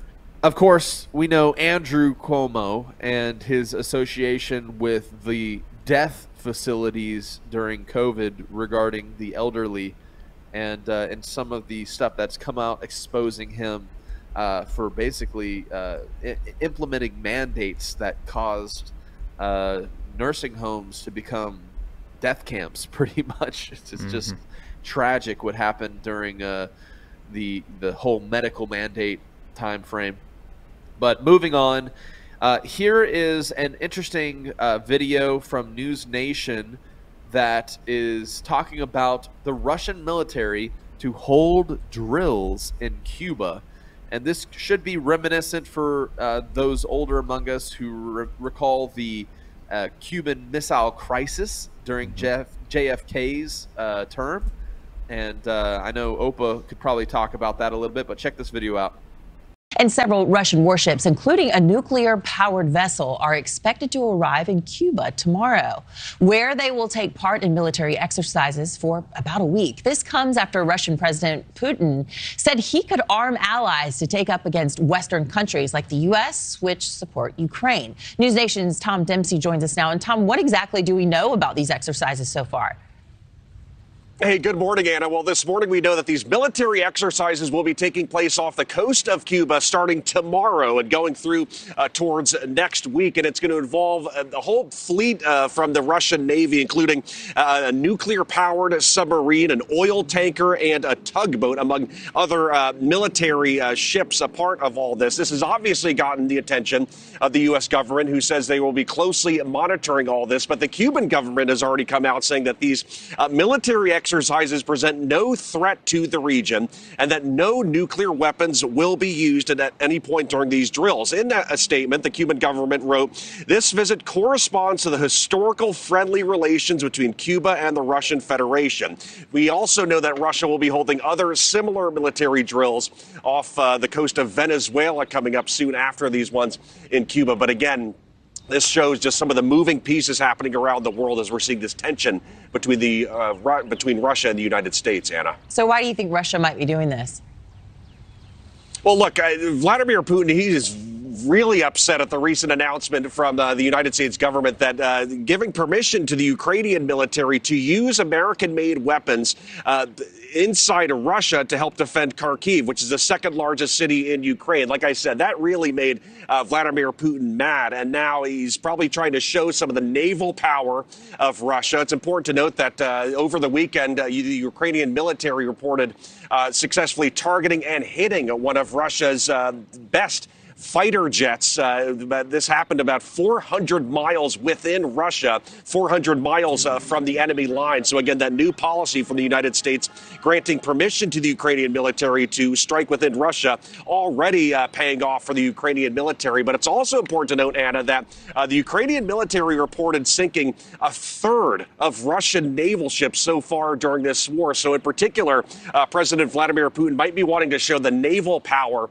for Russia. And he's obviously, increasing some of this this talk of against the United States, again, saying that he would send weapons to other countries to target Western allies in the United States as well, Anna. It feels a bit too close. What kind of military response have you seen from us here, from the U.S.? Well, like I said, the United States government obviously very closely monitoring all this. And it's important to note that at this hour, really, the United States military is continuing to participate in a series of military drills called the Baltops 24. This is with over a dozen other NATO allies, and it involves over 100 military planes and military ships, 9,000 personnel. So again, going back to that, a lot of moving pieces right now. There's tension playing out between Russia and the United States, China and the United States. And now both sides, really using these drills to get prepared for, whatever may lie ahead. Again, hopefully this is just a show of might between both sides, Anna. So, Opa, do you remember the Cuban Missile Crisis? Could you tell us a little bit about that experience? Oh, yeah. Well, it was pretty tense. Essentially, we had a bunch of U-2 flyovers of Cuba, and we could see where they were constructing missile silos and missile bases, and we were tracking a bunch of Russian ships that had on their decks ballistic missiles with nuclear warheads on them. And this was during Nikita Khrushchev's reign over in Russia, and Kennedy was trying to figure out what to do, and they put up a blockade of our warships to basically put up a fence around Cuba and keep the Russian ships from coming into the dock to complete the missiles, to put missiles into those silos. And basically there was a standoff, and Khrushchev eventually backed down rather than, it got so critical that we were scared that it was going to, end up being World War III with nuclear warheads, because, the ships kept coming, the Russian ships kept coming, and actually got really close to the American barricade. And negotiations were just not going well at all, and then eventually they backed down and went back to Russia, and we just missed a disastrous World War III. Wow. It seems to me almost like history is repeating itself in a way, and we've heard the sentiments voiced by the Russians and by Putin about how they're concerned of the West's and NATO's presence in Ukraine being too close to Russia. And it's the same sentiment we would have, just like in the Cuban Missile Crisis, of Russia having a presence in Ukraine, which is too close to the United States. And so it's just a really interesting series of events. It's significant to pay attention to, since we know that there is a type of proxy war going on between the U.S. and Russia through Ukraine, and the weapons that we're giving to Ukraine, and then, you know, validating their use of those weapons even in Russian territory, not just in Ukraine. So it's a very interesting series of events that Russia is now choosing to hold military drills there close to the U.S. soil. So, all right. Here is a interesting video in terms of national disaster, possible tsunamis happening in the Cascadia zone, or along the Cascadia Fault in northern United States West Coast. Check this video out. This is Dabu 7. We have scientists now warning that this underwater fault, the Cascadia, this subduction zone 600 miles long off the west coast of the United States, can generate a megaquake, one bigger than the big one that you always hear about that's associated with California. Oftentimes, the big one is connected to an area from San Francisco south in California, from the Hayward Fault down to the San Andreas Fault. But the Cascadia, they're now saying, can generate more energy, saying that it's broke up into 4 different sections, and that the rock that it's made of in this area, when it compacts and compresses, can help to generate a much larger quake. They have also discovered along the Cascadia on the ocean floor areas running 600 miles along this whole thing that have fissures opening up, as you can see here, where these gases are releasing. They're not quite sure what to make of it, but they're saying that at this point, if a quake is triggered off this subduction zone, it's going to generate something similar to what happened in Japan in 2011, where we can see a 9+ magnitude quake. They also state that it will generate somewhere around 100-foot tsunamis that will devastate the upper west coast of the United States, areas like Vancouver, Seattle, and along the coast of Oregon there are going to get hammered hard. You can see here in this picture where they say the major danger zone is. We've known that this is an area that has a high chance of big quakes. We haven't seen it yet, and the longer that time goes by, they say the more energy is building up, and it just means there's going to be an even bigger quake when it does hit. They would like to see 5s and 6s hitting in areas like this every now and then, knowing that it's releasing some energy. The fact that this thing's been locked up for so long leans toward a major quake happening. Now, we also have word of a lot of activity going down in the East Side Bay in San Francisco. This is where the Hayward Fault line runs. The Cascadia would end right above this, and then you've got the Hayward that runs right through here across from San Francisco. They are stating that the geysers in this region have seen over 500 microquakes here recently. And the last time that this happened, there was only like 100, and a big quake hit in this region some years ago. So, in terms of this area, if you live there, I think you should know to have a plan. You can see right here, this one that hit up here is right where the Juan de Fuca plate connects up to the Cascadia here. And really, Seattle, Vancouver, those are the target cities and areas that would get devastated the most, I would feel, in this event. But it could unzip all of California. As I just showed you, you could go down and hit the Hayward Fault, which is right outside of San Francisco, and then that connects into all these faults that run right down here into San Andreas, outside of the Salton Sea. So The newest information here, I wanted to share it with you guys, get it out there, let it be known what's going on here with these newest updates. If you're on the West Coast, the best thing I could say is to make sure you got a plan for when this day does happen and you get to the interior of the mainland as quickly as possible. Have some kind of plan. What is the possibility there? I saw, you know, a little bit about how there could be 100-foot tall tsunamis if that Cascadia subduction zone had a big one, you know.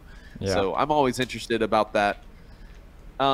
Let's move on to some interesting videos here that I think you guys will enjoy.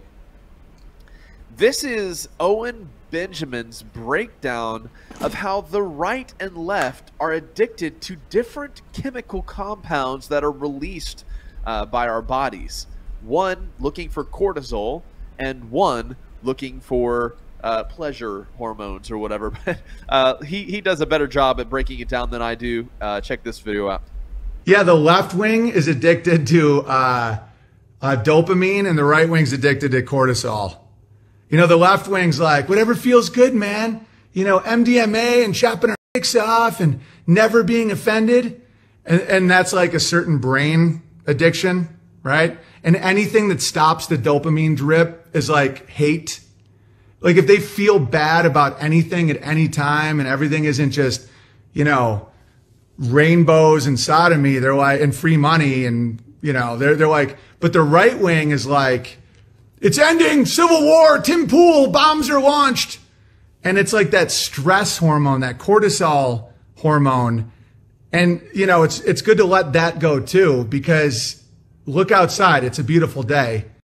Man, I really love it because it details the difference between the right-left paradigm and the tendencies of both sides to gravitate towards certain mindsets and reactive stances. Because the moment somebody challenges their, you know, pleasure drip coming from their own brain, you know, they're a hater, they're a bigot, or the, you know, whatever. So I loved that breakdown, and after seeing that, this next song that is put out by a guy named Savan of Sky, Savanovsky. The song is Eyes Wide Closed, and it parallels what we heard just now from Owen. So check this video out. About Christianity and the political divide. Neither political extreme is Christian. It's just hostility versus passivity. Blue brainwashes you into being hostile towards biblical Christianity, while red brainwashes you into being passive towards biblical Christianity. And then both sides pretend they're not religious. But if you ask me, they're all religious, brainwashed pagan clones, hypocrites and vipers throwing stones. They say you're in a cult, but they're in one too, with their eyes wide shut, whether red or blue. They lie to you, red and blue. They lie to me, the blind think they can see. I really dig some of his music. He's got some great theming and a good kind of perspective. Here's an interesting one. NASA has just recently banned the word Jesus. You can scratch your head about this one, but check this out. Fox News article, NASA bans the word Jesus and now will only refer to him as JC, the logo of NASA. So I do think it is just so hilarious. What it shows me is that they're adopting so many, you know, diverse people, you could say, and these particular diverse people have a vitriol and a hate for anything biblically based, and of course that's why they're probably banning the word Jesus. Of course, NASA has a lot of acronyms. They don't like to use full words. They have to use the acronyms so that people can understand what they're talking about. That's so true.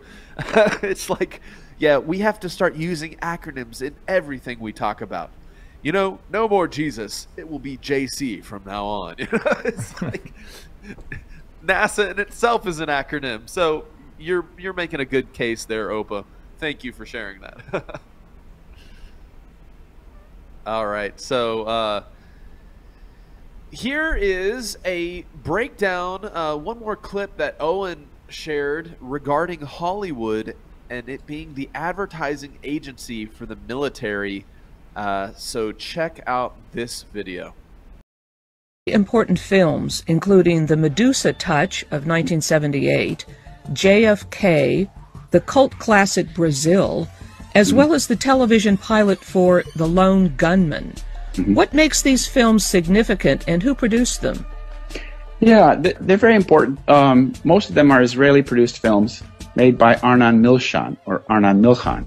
And he's one of the big media moguls in Hollywood. He's an Israeli guy. He's a very high-level Israeli intelligence agent who's been involved in smuggling of equipment and nuclear triggers and things of that nature for Israel's nuclear arsenal. Well, in 1978, before he even got involved in that smuggling operation for the triggers, he had made a movie in 1978 called The Medusa Touch, his first movie. And in this movie, it was an English-French production. A Boeing 747, the climactic scene is a Boeing 747 flying into the Pan Am building, or a high-rise that looks like the Pan Am building. What this is ideation. This is putting the idea out there in the public domain that people are trying to hijack planes and fly them into the World Trade Center. And then later he made, in the year 2000, he, with his partner, Rupert Murdoch, they had a company called New Regency Films, or New Regency Television, and they made a movie called the pilot episode of The Lone Gunman, in which a passenger aircraft was hijacked remotely and flown into the World Trade Center. I'm mapping the data now.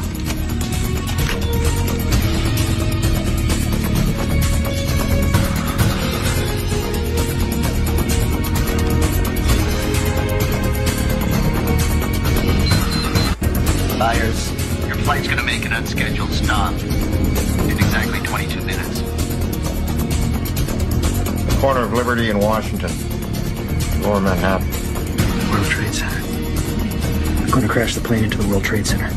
He was obviously aware of this plot. In 1978, when he made the movie, he was very close to the head of Israeli intelligence and the head of Israeli military as their Weizmann. So it's like his ideas, his themes of his movies didn't just come out of thin air. He's working from an understanding of what the plots are that are in the making. Now, of course, in the past, I've mentioned the Smith-Mundt Act that was passed back in 2012 under the Biden regime, and it really geared up the political propaganda machine based on that revision in the Smith-Mundt Act. So if you are a person who likes to research and wants to do some homework, go look up the Smith-Mundt Act in relation to what we're sharing here today. And this final video that I'm going to share is a reconfirmation of the use of the propaganda Pentagon budget, so to speak. And this is Cat Williams and Candace Owens warning us about this fact. Check this out. Well, before we say Hollywood was created by the CIA, I guess I should clarify because, first off, you guys do know the Pentagon has a budget for film. Like there's a whole department in the Pentagon. Know that. That's a fact. There you go. That's all you need to know. There's an entire department in the Pentagon. They get involved with films, and they get involved with films for the purpose of propaganda. They always have. Hit certain people, and this was before we called things promotion and marketing. You know what I mean? That's Hollywood is not really there to entertain you. Like, that's great that happens, but propaganda is something that is important to all civilizations. What movies I should have said Pentagon instead of CIA. Tons of them. I should show you the list. You should pull it up. It's wild. Yeah, Pentagon Department for Hollywood. Tons of them. Even Transformers. Even Transformers, because they're concerned about certain narratives. They get involved with World War films, how are we telling a story about history? Usually it's because we're lying about what we did or trying not to make Americans aware of the crimes against humanity that we commit overseas, you know? Yeah, the Pentagon has funded some films, Black Hawk Down, Red Dawn, GoldenEye. The more you know. So now you understand your experience in theaters is what your government wants you to think. They want you to think that this is how things happen, and it's usually not at all how things have actually happened. 6 of the best movies made with help from the Department of Defense. This is military by the CIA. Ooh, very interesting, guys. I mean, it makes sense that our films are being used by propagandists, and they're used to prepare the populace for technology, to prepare us for agendas, to prepare us for, I mean, look at what they're doing with children's films, pushing their ideologies and such. So, wow. Hope you guys enjoyed the news segment this week. And that's all, Jeremiah. Thanks for listening. All right. Thanks, Jake, for another great current news as always. And now check out this new ad of our new and improved Babylon Rising bookstore. So check this out. Check out our new and improved BabylonRisingBooks.com, where you can get Rob Skiba's books, bundles, DVDs, DVD-ROMs, videos, and so much more. You can even get Sheila and Jeremiah's books, so check it out now. And the links will be down in the description, but it's about that time for an all-new Opa's Corner. Take it away, Opa. Mein Hut, der hat 3 Ecken. 3 Ecken hat mein Hut. Und hat nicht 3 Ecken, dann ist es nicht mein Hut.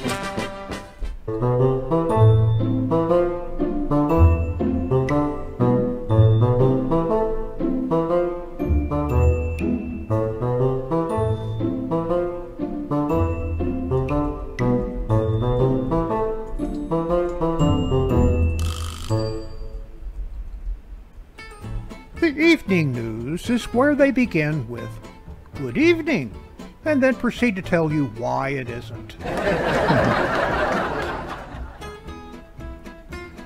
2 blondes fell down a hole.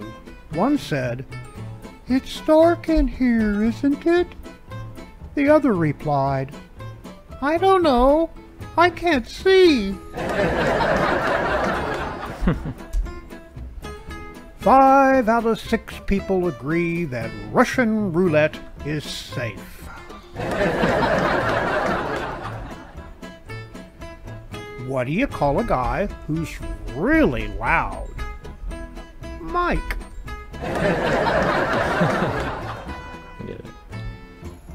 Politicians and diapers have one thing in common. They should both be changed regularly and for the same reason.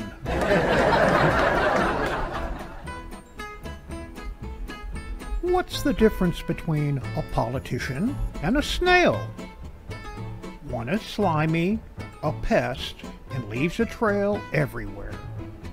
The other is a snail.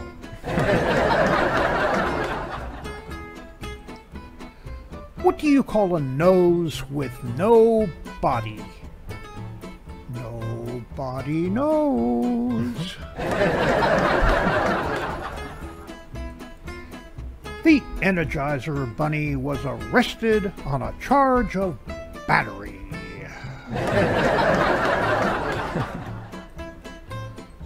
How can you tell if a blonde used a computer? There's whiteout all over the screen. It's messed up. Instead of the John, I call my toilet the gym. That way it sounds better when I say that I go to the gym first thing in the morning.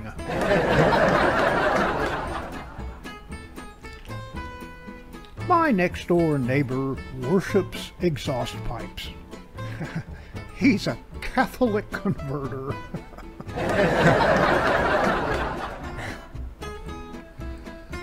Uncle Ben has died. No more Mr. Rice Guy. Why don't skeletons fight each other? They don't have the guts. Maybe if we start telling people their brain is an app, they'll want to use it. Yeah, true. This is your captain speaking. This is your captain shouting!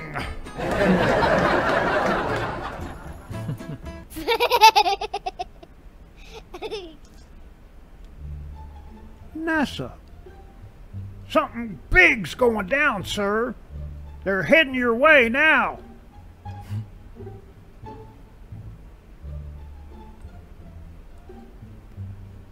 Wait just a gall dang minute here.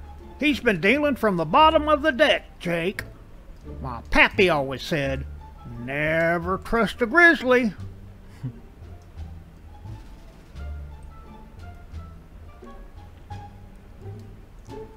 Medical school graduation gowns.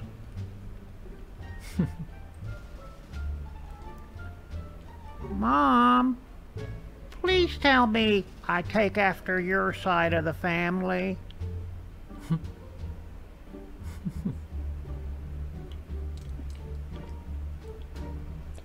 Popeye on the dating scene. My God, he's got something green stuck between his teeth.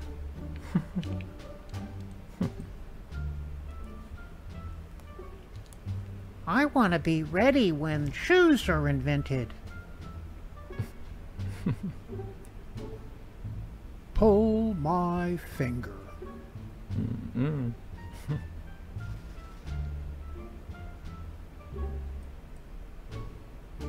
Planetarium of the Apes.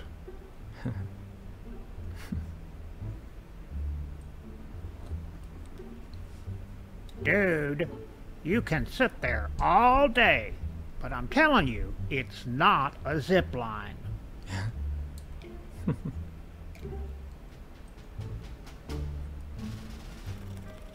Thor, honey, have you nailed that picture up yet?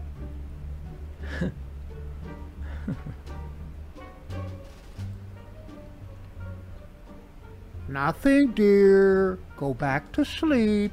It's just the kids jumping on the bed again.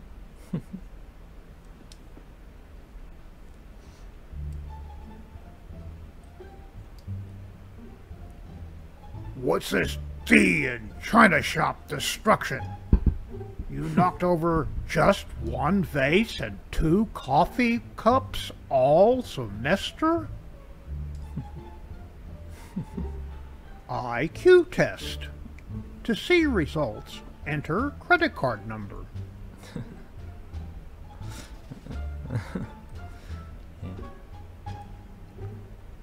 My folks are a little different. Just ignore them if they start looking through your hair for fleas and things.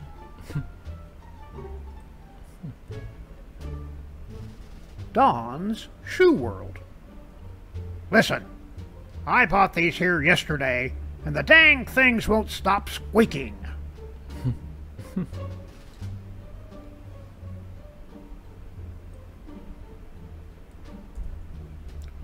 Nothing yet. How about you, Newton?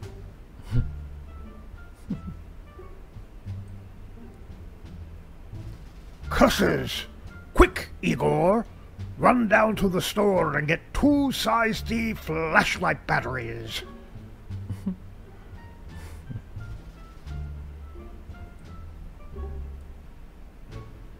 Mr. Matthews?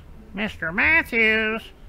I just came back from the restroom, and Hodges here took my seat. It's my turn for the window seat, Mr. Matthews.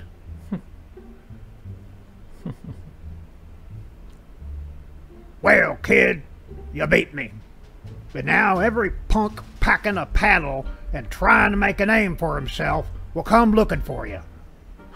Welcome to hell, kid.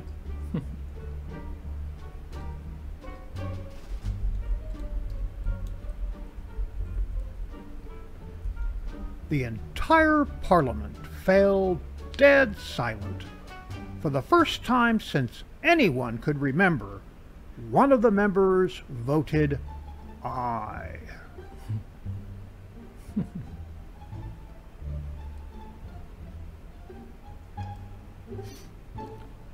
the darker side of children's books. I'm sorry, Emily, but you knew the responsibilities of dog ownership when we brought Clifford home.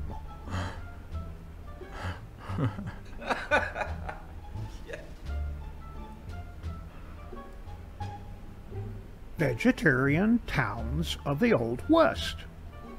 Check your potato gun here. The Silver Sprout.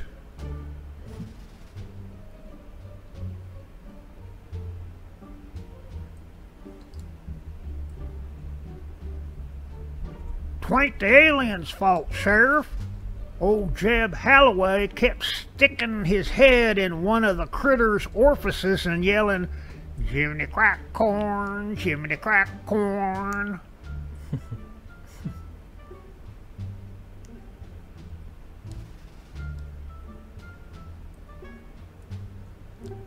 Spring training. "That does it. I'm going up there and give those people hell."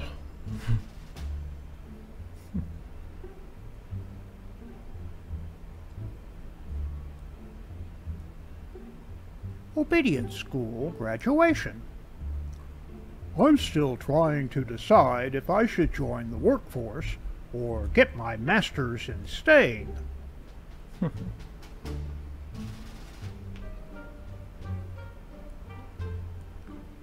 "Who in tarnation used the last of the milk and put the empty cow back in the barn?"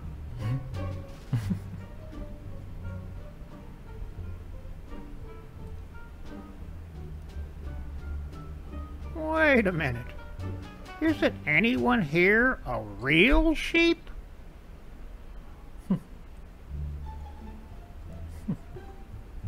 For zebras, it's not a party until someone brings the barcode scanner. Beep.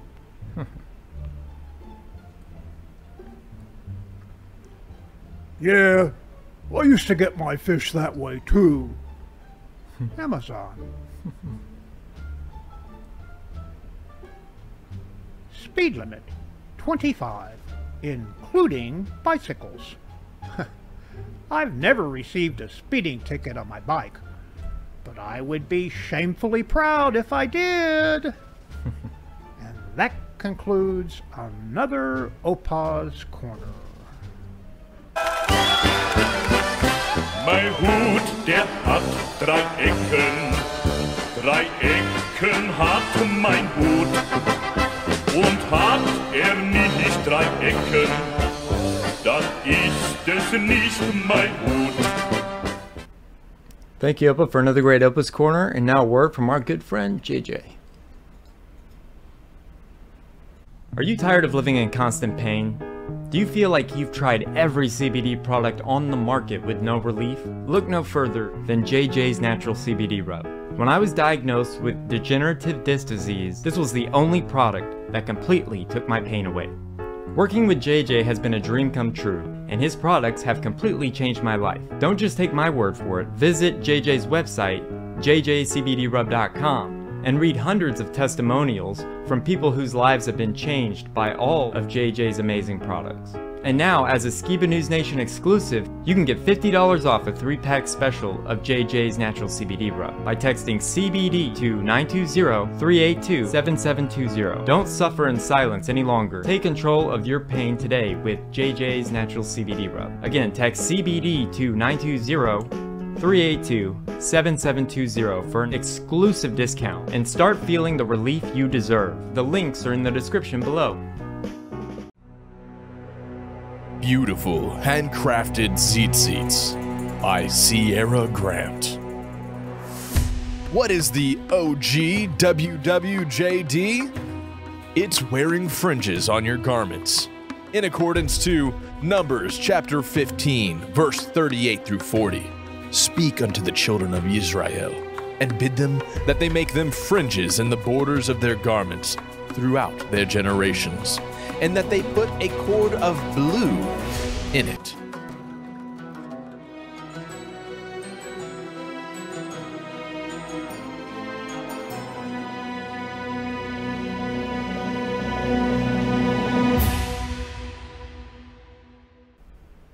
it's time for a History's Mysteries.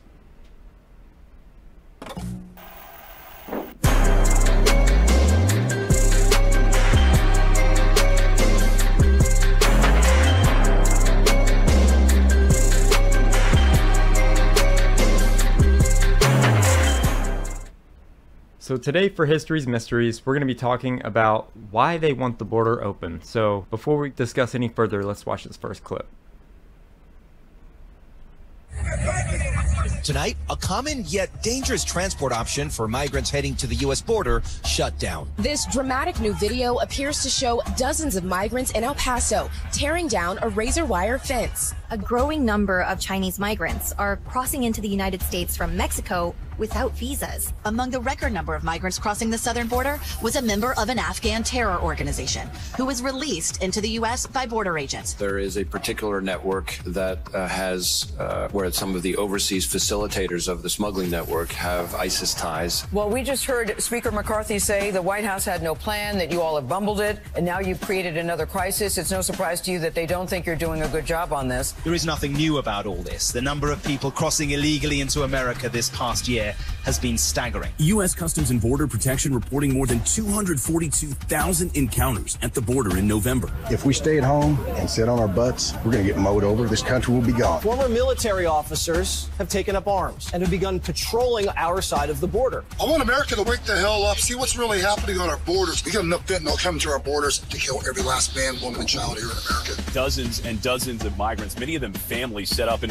what's essentially a little tent city here. Today, I am declaring a state of emergency in Massachusetts. This issue will destroy New York City. How do you think this all ends? It ends the Civil War.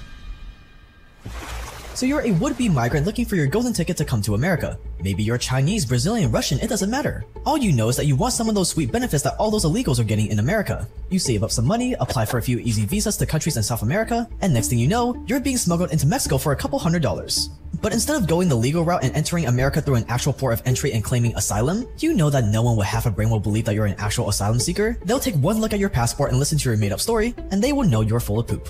So you weigh your options. First, you could go the cartel route.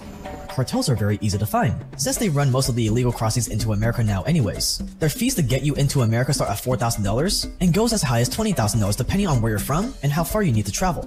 If you manage to make it all the way to Mexico yourself, you can even get a cab from Tijuana for $500 that will literally take you straight to a hole in the border fence. The cartel is making bank from these illegal crossings. In 2021, they raked in an insane $13 billion from just illegally moving people into America. That is more than the airline Ryanair's entire yearly revenue, and most of that is pure profits. But crossing with the cartels can be brutal and dangerous. You have to trust these guys to get you into America without extorting you for money, or worse, they could just leave you to die in the desert. And most of the time, you're also crossing with hundreds of other people, meaning that you're more likely to get spotted and caught. So what's the alternative? A do-it-yourself illegal crossing. Forget about tips and makeup tutorials. TikTok is good for so much more these days, especially if you're looking to get into America undetected. This is the United States. Over here on the other side is Mexico. I'm going to show you how easy it is to sneak across the border. Alright, right now I'm in the United States and ahora estoy en Mexico. It's that easy to cross the border. After sunrise, we saw the first group of migrants make their way from Mexico through a gap between the 30-foot steel border fence and rocks. All you need to do is find the spots mentioned on TikTok and boom, you're on your way to the good old US of A. But you do have to be quick though before they patch these viral holes up. This is cheaper and easier than dealing with the cartel, but the only downside is, if you choose the wrong hole in the fence to climb through, you might regret it real quick. Every year, hundreds of people who cross the border get lost or stranded in the deadly California wilderness. Temperatures there can pass 120 degrees in summer, while in winter they drop to below freezing, and most of the people who get lost end up dead. But that's not the case for everyone. Hundreds of thousands of people still manage to get through the border every month, and they make it to the nearest cities alive. And some of them plan their trips so well that they even do the entire trip in record time. ¿Y cuánto tiempo están viajando hasta aquí? 3 días. 3 días. ¿Y ustedes llegaron en 3 días hasta aquí? ¿De Colombia hasta los Estados Unidos? Más o menos sí. Imagine making it all the way from Colombia to the US border in just 3 days. There's no way those guys just took a bus or walked. They flew. Which meant that these illegals have enough money to go to pretty much any other country around them, but they still chose America. You know, I think Chinese have more right than we do.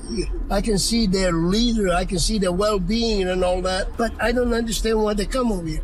I really would like to know that myself. Because they know that no one is going to stop them on the other side. They know that they're still going to get all this free stuff even though they're there illegally. They treat it like you're going on a cruise. Here's the person that will set this up for you. Here are the logistics to make it happen. Here's how much it costs. And since crossing the border has become so easy, the people jumping the border are getting cocky.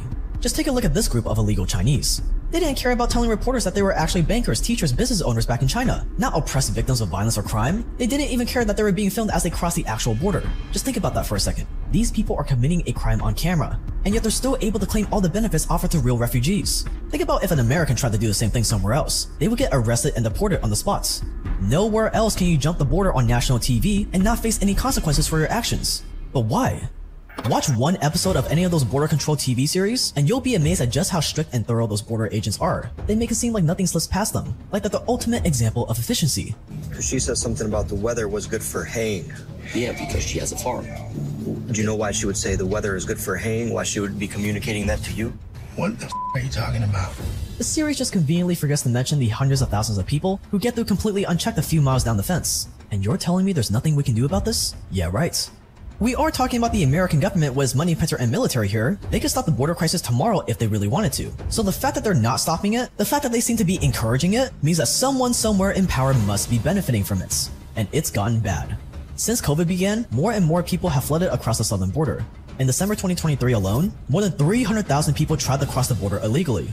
And that's just the people who got caught. Who knows how many came in completely undetected? I mean, I think the best way to describe our southern border is wide open. It takes a mere look on social media to see countless examples of people just walking through it. The videos that we see almost on a daily basis aren't from people going through legal points of entry. They are cutting razor wire, cutting fencing, and entering the country illegally. As a rule, illegal immigration is bad for any country, and you don't have to be a rocket scientist to figure out why. A broken border is why New York is being overrun by migrants. It's the reason why the country is being flooded with drugs like fentanyl and heroin. It's the reason why American citizens can't access basic services like medical care or low-cost housing because these systems are overwhelmed. So who is benefiting from the open border? What do those at the top stand to gain from this? One word: votes. It's all about votes, I guess. It really comes down to let them in, let them vote. And this is why they want an open border. So there are two ways to get into the US. You can either go the cartel route, or using social media, you can do a DIY, do it yourself on TikTok or whatever. So you may be asking yourself, how did this happen? In my opinion, this was all a plan of the elites by starting the border crisis. So check this next clip out. To understand the border crisis, we have to first understand the asylum process in America. The United States has a very generous asylum program, meaning that if you are in another country and you're being harmed in some way, you're being threatened by your government, you are subject to torture or violence or whatever, you can claim asylum in the United States. You go up to a port of entry, you present yourself, you make the case that you're here for asylum. In a perfect world, if you're somebody who actually needs asylum, maybe you're a journalist or an activist that a tyrannical government is trying to kill, you can make your way to a port of entry, apply for asylum, get legal help, and eventually get a US green card if your story checks out. As a refugee with a green card, you could apply for social security, job training, English classes, and even help getting your family into America. And after 5 years, you would finally be eligible to apply for American citizenship. This is the way the asylum system is supposed to work, and for a long time it did. People would come to America looking for safety, and they would find themselves with all the help they need to rebuild their lives. But unfortunately, the process was just a little too easy, a little too convenient.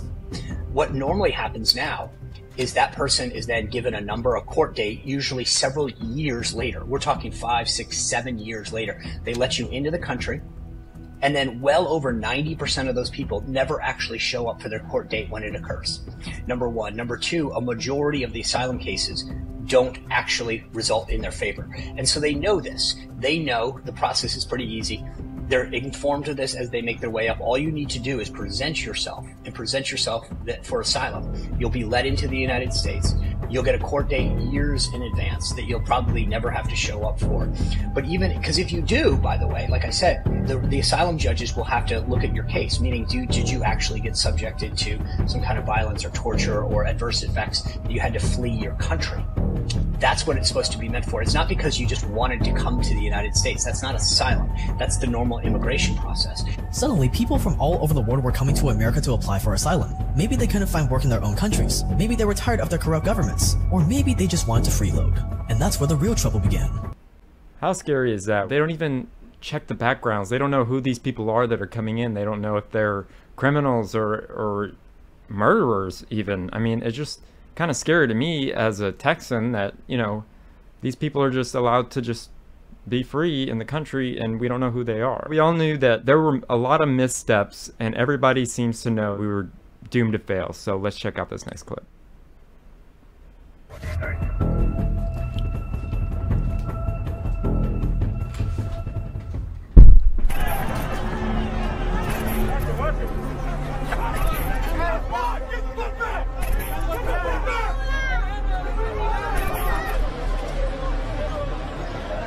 And so what's happened is that these folks have learned to game the system, which is you just have to walk up, say I'm here for asylum, we let you in, we give you all of these, you know, benefits until you await for your court case, which they have been informed. Don't worry, it's going to be years away. Over 90% of them never show up and then just vanish into our economy. There's two groups of folks that are coming into the country. Well, there's three groups. There are people that are coming into legal ports of entry. They're presenting themselves for asylum and then being documented and set forward for a future case. That's group one. Group two are people who are entering the country illegally and coming through. And then three are what we call the gotaways, meaning they estimate, you know, well into the hundreds of thousands that come into the country that we have no idea where they went. And so to figure out what demographic or what age is rather difficult these days. They can guess, they can make a lot of guesses as to how many people are coming in, especially the ones that come in through a legal point of entry. But when you're literally just barreling through and running into the country, it's hard to document them. That's why they call them literally gotaways. Around 1980, the number of refugees coming to America hit an all-time high. Everyone with even the smallest problem back home would use that as a reason to move to America seeking asylum. With so many people who needed to have their stories checked, get their court dates, and sort through mountains of paperwork, it was taking years to process even one refugee. People who weren't really refugees were abusing the system, while the people who really needed help were being stonewalled at every step. See, even if you came through the border legally and were allowed to apply for asylum, that didn't mean you had a right to stay in America. If things in your home country changed, or you were caught lying about why you left, you could be sent back at a moment's notice. Before, the time between someone getting asylum and getting a green card was about 1 year, but with so many people applying, now it took way longer, which meant that there was now an even bigger chance of something happening while you wait. No one wanted to take that risk. With so much pressure building, it was only a matter of time before some part of the system broke. And unfortunately, the part that caved in first was the actual border.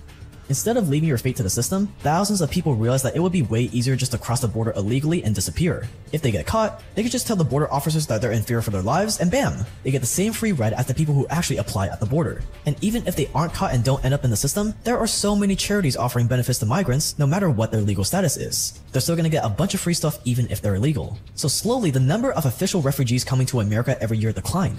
By 2021, that number hit a 40-year low. But that didn't mean there were fewer people actually entering the US. It just meant that there were fewer people coming in the legal way. Instead, most people are cutting through fences, climbing over walls, and doing anything it takes to get into America and disappear. In 2000, at least 1.6 million people were caught entering the country illegally. In 2023, that number went up to 2 million. And since then, it's only gotten higher. But again, you're talking about thousands of miles of borders. The cartels, which largely run this, they in some cases will surge people to one area, and so that resources will head to that place, either Texas or Border Patrol, and then they flux them to another place. Right now, it's estimated that there are at least 10 million people living in America without any documentation. In reality, that number is probably a lot higher. And these aren't just people from dangerous countries like Yemen, Afghanistan, South Sudan, or Venezuela. We're talking Chinese military-age men, Russia, Syria, people from all over the country, Middle Eastern folks. This isn't just a South America migration issue. People are recognizing that they can come in through our southern border freely from all over the world. They're flying here. You see some of these people coming with full-on suitcases like they're going on a cruise or a vacation. Once they come into the country, in many cases, if the Border Patrol interdicts them, then they are spreading them around the country, bringing them to different places. Texas governor. Yeah, forget about a beach vacation or moving to a new town for work. The hottest destination right now for anyone even slightly dissatisfied with their lives is a hole in the fence alongside America's southern border. And it's not like they're doing this because they have no other choice. In the state of Texas, there are 28 legal points of entry, places where you can walk up, go to a gate, present your credentials to a border agent, and ask to come into this country or claim asylum. The videos that we see almost on a daily basis aren't from people going through legal points of entry. They are cutting razor wire, cutting fencing, and entering the country illegally. Which finally brings us to why they're letting this happen. Sorry, Charlie was, he just wanted to make an appearance and is about to press all these buttons. Quit it, hey, stop it. So there are three groups of people. One group, legal migrants. Group number two are the people who are coming here illegally, and group number three are the getaways. And that seems to be the majority of the people that are coming. Isn't that right, Charlie? Now, the elites were doing all of this on purpose. I mean, what would their motivation be? Well, I believe it's to keep the future blue. So let's play this next clip.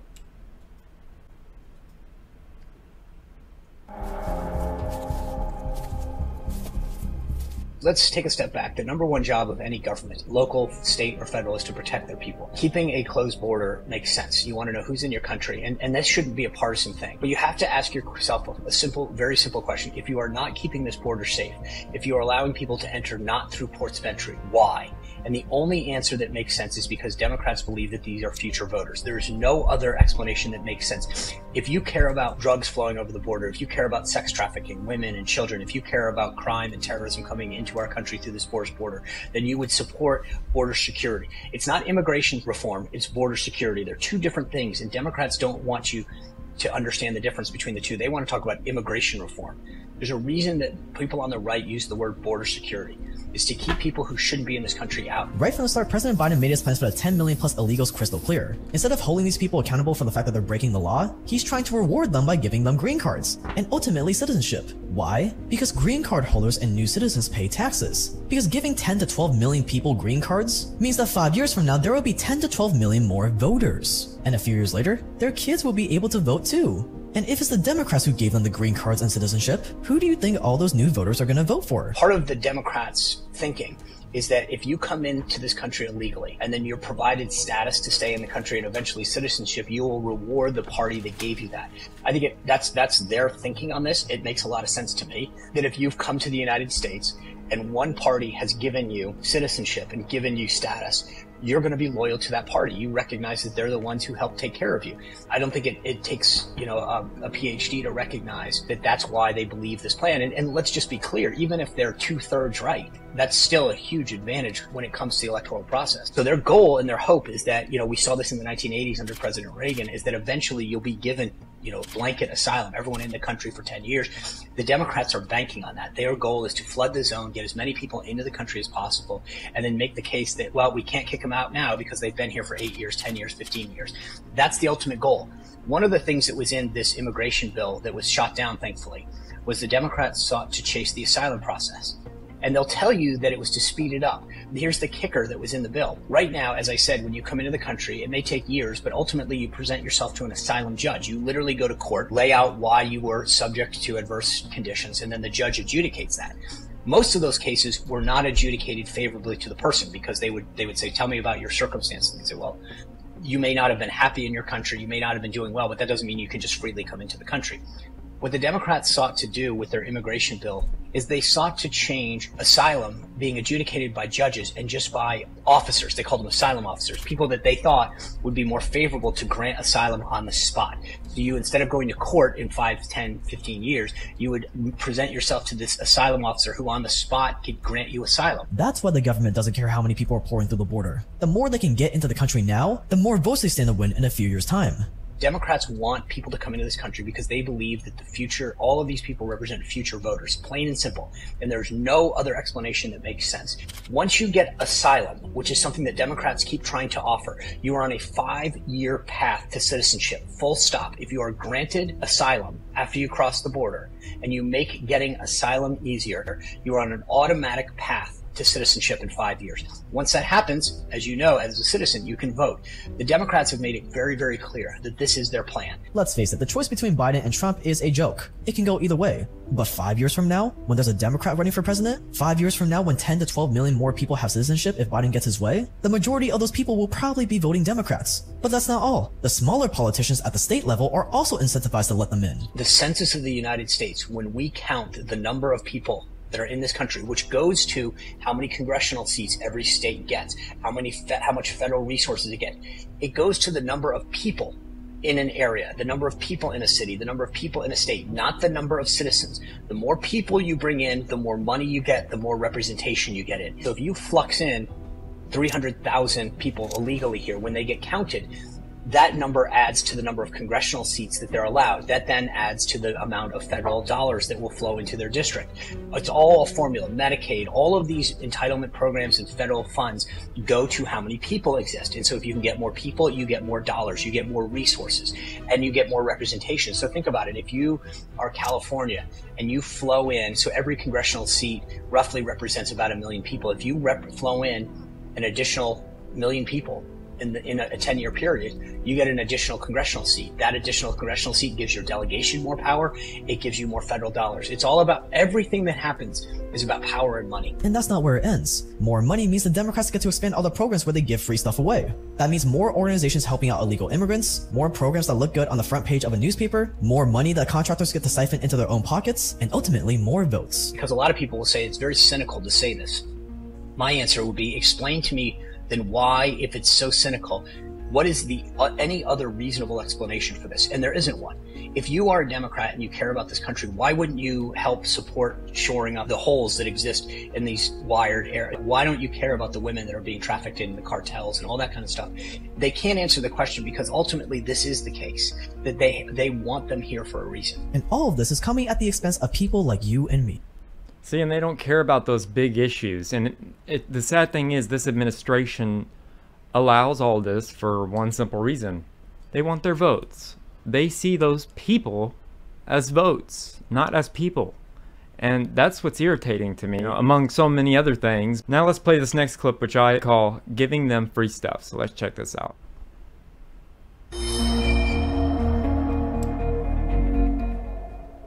More than 7 million migrants have illegally crossed the US-Mexico border since Joe Biden took office. The influx is impacting several cities across America, where thousands of migrants now remain after being bused there by the Texas government. The present migrant crisis is quite unprecedented, both in scale, in the diversity of the nationalities that are coming to the border, and the impact it's having not only on the border states, but in the states and cities inside the country. The governor of Texas has decided to use individuals who have risked their lives to get to America as political pawns and shove them into buses and ship them here to New York to make a cheap political point. In Seattle, asylum seekers now sleeping in tents in this encampment after King County ran out of money to house them at a local motel. Thousands of migrants have been bused from Texas to New York and other U.S. states. We get treated better. They get treated better than us. That's not fair. They treat you wrong like you're lower than nothing. Men at the migrant center, who are only supposed to be here for 4 days, have a recreation room with multiple TVs, plush couches, telephones for calling home, Xboxes, foosball tables, and games. Yes, you heard that right. Illegal immigrants are literally being treated better than American citizens who need help, and it's happening everywhere. So you sleep out here on the sidewalk? I'm 60 years old. I worked 35 years. I'm a college graduate. I have no record. I have never been arrested or accused of anything, and I sleep on the sidewalk. Immigrants get free healthcare, shelter, food, legal aid, education, government assistance, while homeless families in America, Americans who are in desperate need of medical care, they get nothing. In New York, there is more than 100,000 homeless. Around half of those people are illegal migrants. And yet most of the time, these illegals get better shelters, better food, and better benefits. The city is literally converting hotels and schools into makeshift shelters for migrants, while homeless American citizens have to take their chances elsewhere. Illegal immigrants are even being given free medical care, but working class Americans, more than half of them can't even afford to see a doctor they desperately need. Illegal immigrants even get better social security benefits than regular Americans. And who is paying for all this? You, if you pay taxes. Very angry. The city put our children the last. They're prioritizing the migrants. Most of these people aren't running from war or oppressive governments, but they are going to be future voters, so obviously the government is going to give them royal treatment. Hamas and Hezbollah terrorists crossing the border. Among the record number of migrants crossing the southern border was a member of an Afghan terror organization who was released into the U.S. by border agents, according to U.S. officials. 48-year-old Mohammed Harwin illegally crossed into California in March of last year. His name is on a U.S. terror watch list, identifying him as a member of HIG, a terror group that's killed Americans in Afghanistan. Harwin's case appears to be just one of at least 3 incidents in the past 2 years involving suspected terrorists being released by Customs and Border Protection. I don't know when it is coming, but I'll tell you this. It's going to make 9/11 look like a dress rehearsal. It's going to make 9/11 look like a walk in the park. None of these guys, as Lieutenant Colonel Scott Mann says, none of these guys want to come in second place. If you look at their history and the attacks they have carried out against America, embassy, consulate generals, then moved on to USS Cole, hole, then that first World Trade bombing, and then the big 9/11. So it keeps increasing. So that next one, whatever it is, whenever it comes, it's gonna make that 9/11 attack look like a dress rehearsal. Is it going to be planes again going into buildings? I don't know. Maybe. Maybe it will be at the border. Individuals coming from the southern border. Maybe there will be an attack at LAX airport, at Ronald Reagan airport. Maybe it will be multiple. I mean, that's how I envision it happening. Those I guys are envision not- lots and lots of incidents like what we just saw in Russia, all scattered throughout the United States. It puts a lot of fear into everyone. Lone wolf attacks, small cells. Infiltrated the U.S. up to this point. The CIA knows, the FBI knows. I'll tell you this, since 2021 withdrawal, about 40 to 50 individuals on FBI's watch list, on terror watch list, have been apprehended at the southern border, trying to cross into the United States. Those were the ones that were caught out of the 8 million that tried to get in this time frame since Mr. Biden's administration started. Now, in that group of 40-something individuals, military-age males with Afghan passports that were issued to them after we left by none other than Sirajuddin Haqqani. And these are the guys, like I said, that were caught. How many getaways? Are they in Idaho? Are they in Wyoming, in Montana? I don't know. And it's not just the threat of terror attacks. This affects everyone whether you live on a border state or not. The fentanyl crisis? Cartels use that same open border to smuggle millions of dollars worth of drugs that end up on the streets. Struggling to pay rent because prices keep rising? Chances are all those buildings being used by the government to house migrants could have been used to house American citizens. Worried about squatters? Well, you can partially thank the migrant crisis for that one too. A Venezuelan national dubbed the migrant influencer is at the center of controversy this morning. He has been using TikTok to coach migrants how to live in the U.S. In his most recent controversial TikTok video, Moreno is telling his followers to avoid living on the streets in the United States. They can, quote, invade empty homes and live there, saying under U.S. law, if a house is uninhabited. But at the end of the day, politicians are only puppets. They're puppets for those who actually have the power, the industry tycoons. So why would the industry tycoons be okay with illegals? Simple. Cheap labor. It's been a well-known fact that corporations like Target routinely hire contractors that use illegal immigrants. As one illegal worker said, quote, we've realized that employers prefer us being undocumented because we just keep our heads down to get jobs. We can't afford to complain. They take advantage of us being undocumented, end quotes. And quote, illegal hiring is widespread, even among some of the biggest names in American business, end quotes. As a big corporation like Target, you can work these illegals 60 hours or more a week, pay them below minimum wage, sometimes as low as $4.35 an hour, and a lot more benefits. So the industry tycoons aren't going to tell their puppets in Washington to stop, so the border just stays wide open. Because between the fentanyl, the sex trafficking, and the crime, people in every state in this country have now become border states. They're seeing the effects of a porous border every single day in their communities. There is no disincentive right now to coming. We're not telling people if you get caught, we're going to send you home, we're going to return you, you're going to face punishment, you'll have some kind of criminal record. In fact, it's quite the opposite. We're welcoming them into this country and offering them hotel rooms, places to stay, gift cards, phones, etc. As much as the Biden administration will tell you, well, we're not encouraging this, it's like telling someone that they shouldn't break into the house, but if they can, here's all the money on the couch that they can take. You know, they're talking out of both sides of their mouth. I get it that they don't want to be blatant about what's happening, but the reality is the actions don't match the words. So the question you have to ask yourself is, why is the United States not repairing the easiest thing that it can to secure our border? And the answer is because they don't want to. Like, that's horrifying. This administration is giving free housing, free credit cards, and so many things to these people who are here illegally. It blows my mind. I mean, it literally makes me feel sick because the government doesn't care about its own citizens. I mean, we have veterans here who fought for our freedom, and they care more about these illegals than they care about somebody who fought for our freedom. They care more about them than they care about our homeless population. You know, and it's that kind of shit that makes me angry about where this administration put this country. And yeah, those are my thoughts. What are your thoughts, Jake? I think the liberal Democrats are going to be in shock when they realize that even though they're opening the door for all these South American voters to come across, right, they're going to be surprised by the strong family culture, the strong faith culture of South America. And I think not all of them are just going to buy, you know, into the bribery, right? I think they're going to be like, well, we're here, so we might as well vote for the people that are looking out for the family, you know? So I hope it turns most of them are conservative. The butt. Most of them are conservative people, yeah. What are your thoughts, Opa? What do you think about this? I think it's horrible. And I think even their thoughts of trying to get votes, like Jake says, there's no guarantee that they're going to vote Democratic or whatever. They're going, like Jake said, they're very, very close families, and they're going to vote for what's going to help them the most.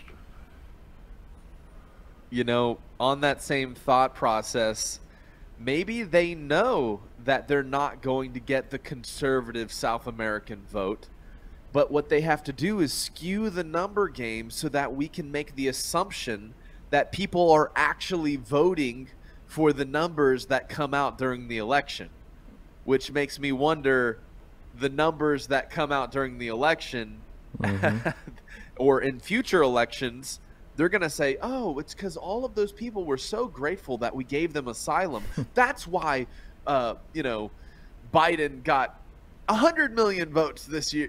Like, it's just like maybe that's what the whole gimmick is they have to stack the deck so that the plausibility of the plausible deniability is there whenever they get these massive waves of, you know, votes that, you know, the voting machine just happened to click over, you know, or you know, we had some issues. We had to postpone till tomorrow morning so that the tabulation could really come in, you know. Yeah.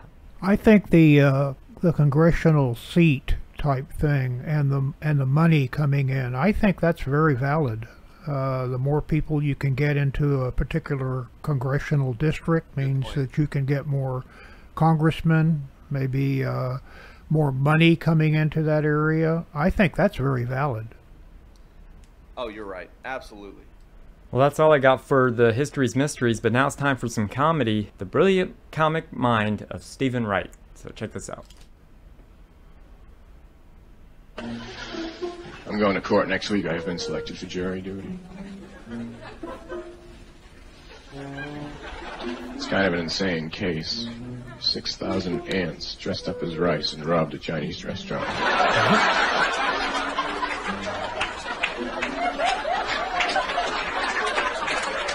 I don't think they did it. I know a few of them, and they wouldn't do anything like that. I was cesarean born. Can't really tell. Although, whenever I leave a house, I go out through the window. I was driving down the street past the gas station. There were two signs in the window: help wanted, self-service. So I went in and hired myself.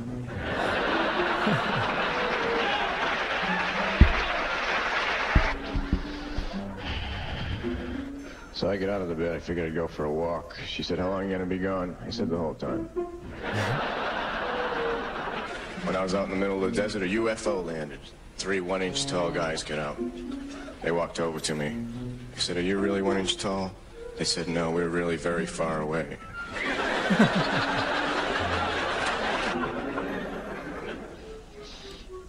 I remember the day the candle shop burned down.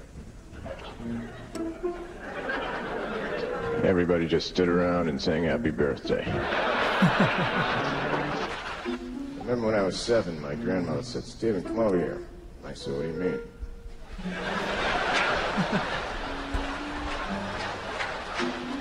She said, you know, you're over there, now come over here. I said, all right. And she said, here's $10, and don't tell your mother that I'm giving this to you. And I said, it'll cost you more than that.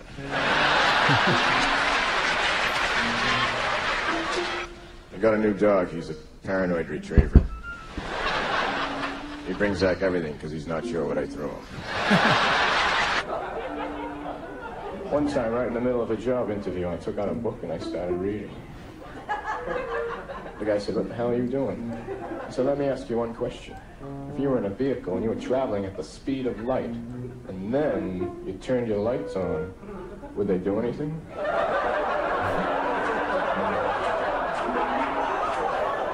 He said, I don't know. I said, forget it then, I don't want to work for you.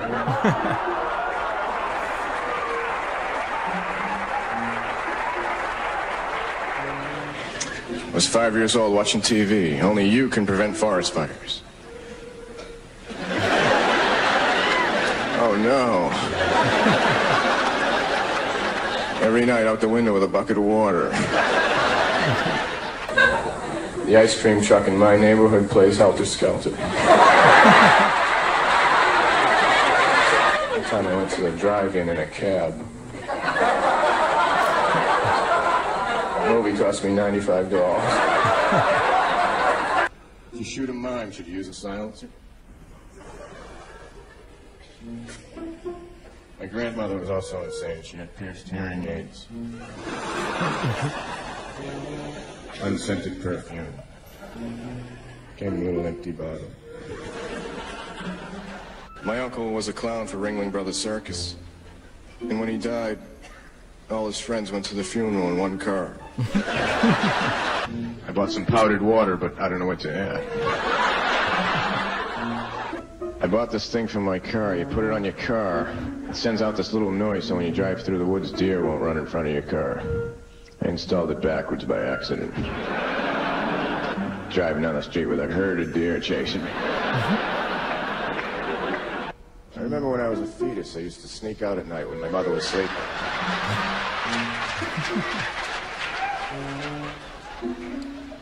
I thought to myself, you know, now's the time I should start stealing some stuff since I don't have any fingerprints. I was driving down the street 100 miles an hour for no reason.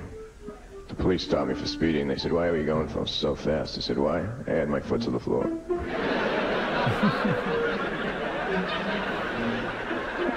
It sends more gas through the carburetor. It makes the engine go faster. The whole car just takes off like that. And I said, "See this right here? See this? This steers it."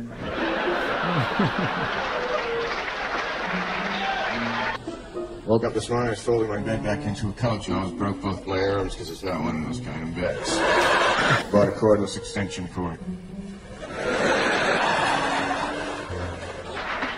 One time I went through a stop sign, they stopped me. They said, "Why do you go through the sign?" I said, "Hey, I don't believe everything I read." Doesn't matter what temperature a room is, it's always room temperature. I'm gonna get a tattoo over my whole body of me, but taller. So I'm planning a trip to Spain, so I bought an album that teaches you the language. You put the album on, you put headphones on, you learn the language while you're sleeping. During the night, the record skipped. I got up the next day, I could only stutter in Spanish. So I hope you guys enjoyed you either get him or you don't. He's kind of like Andy Kaufman. But yeah, that's all I got for my segment. And there's Charlie. And you got some memes for me, Jake? Yeah, I got some good ones this week. All right, meme me up. Meme me up.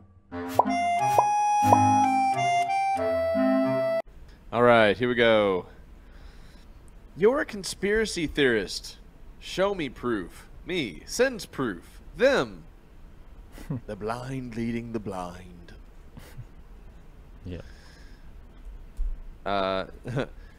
Just a reminder that nothing is built, nothing is back, and nothing is better. Yeah, it's true.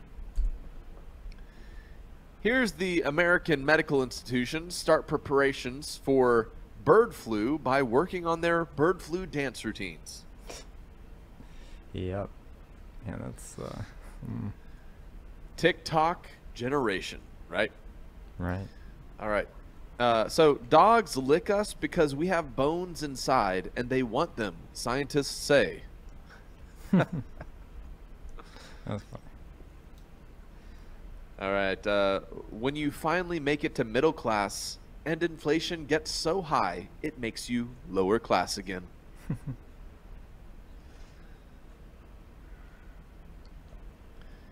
Get some roosters for eggs and raise some bulls for milk. Then you'll see that gender matters, especially at milking time. Yep. The morning after I tried to do all my yard work in a single day. Give me something for the pain and let me die. It's getting into summertime, and We have to start maintaining some grass back at my father-in-law's property. We help out. And, yeah, it feels that way sometimes. It really does on those really hot days. Oh, yeah. Just me and my to-do list ready for action. Got a lot to do. Here's a support group for first pancakes. Man, the first pancake always just, it doesn't go well. It looks a little retarded. My ancestors navigating the oceans using stars, and I'm over here missing my exit with a GPS.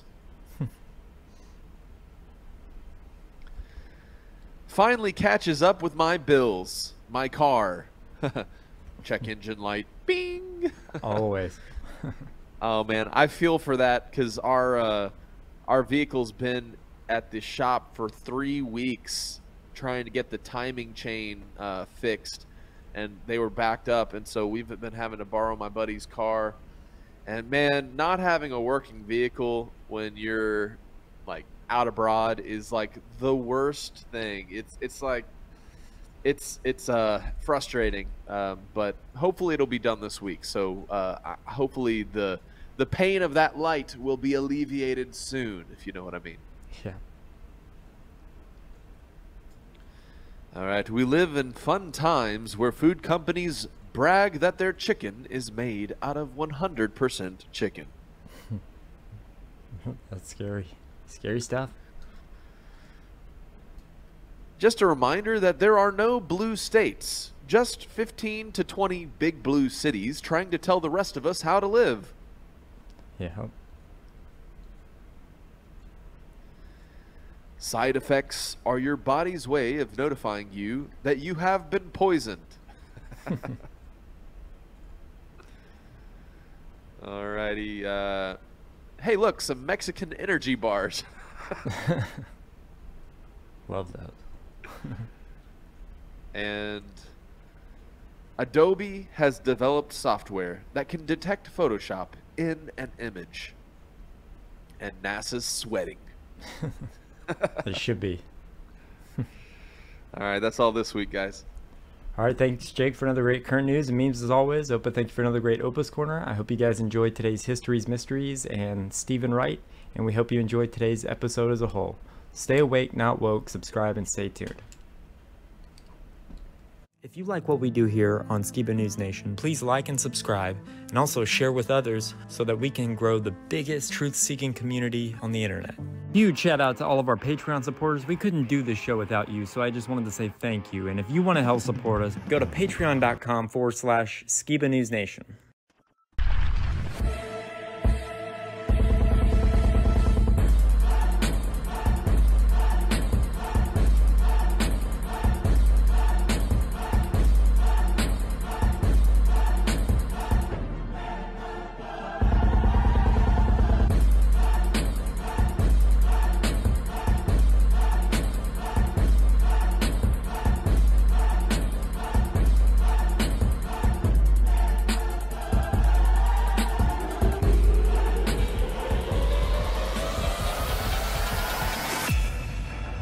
Mm-hmm.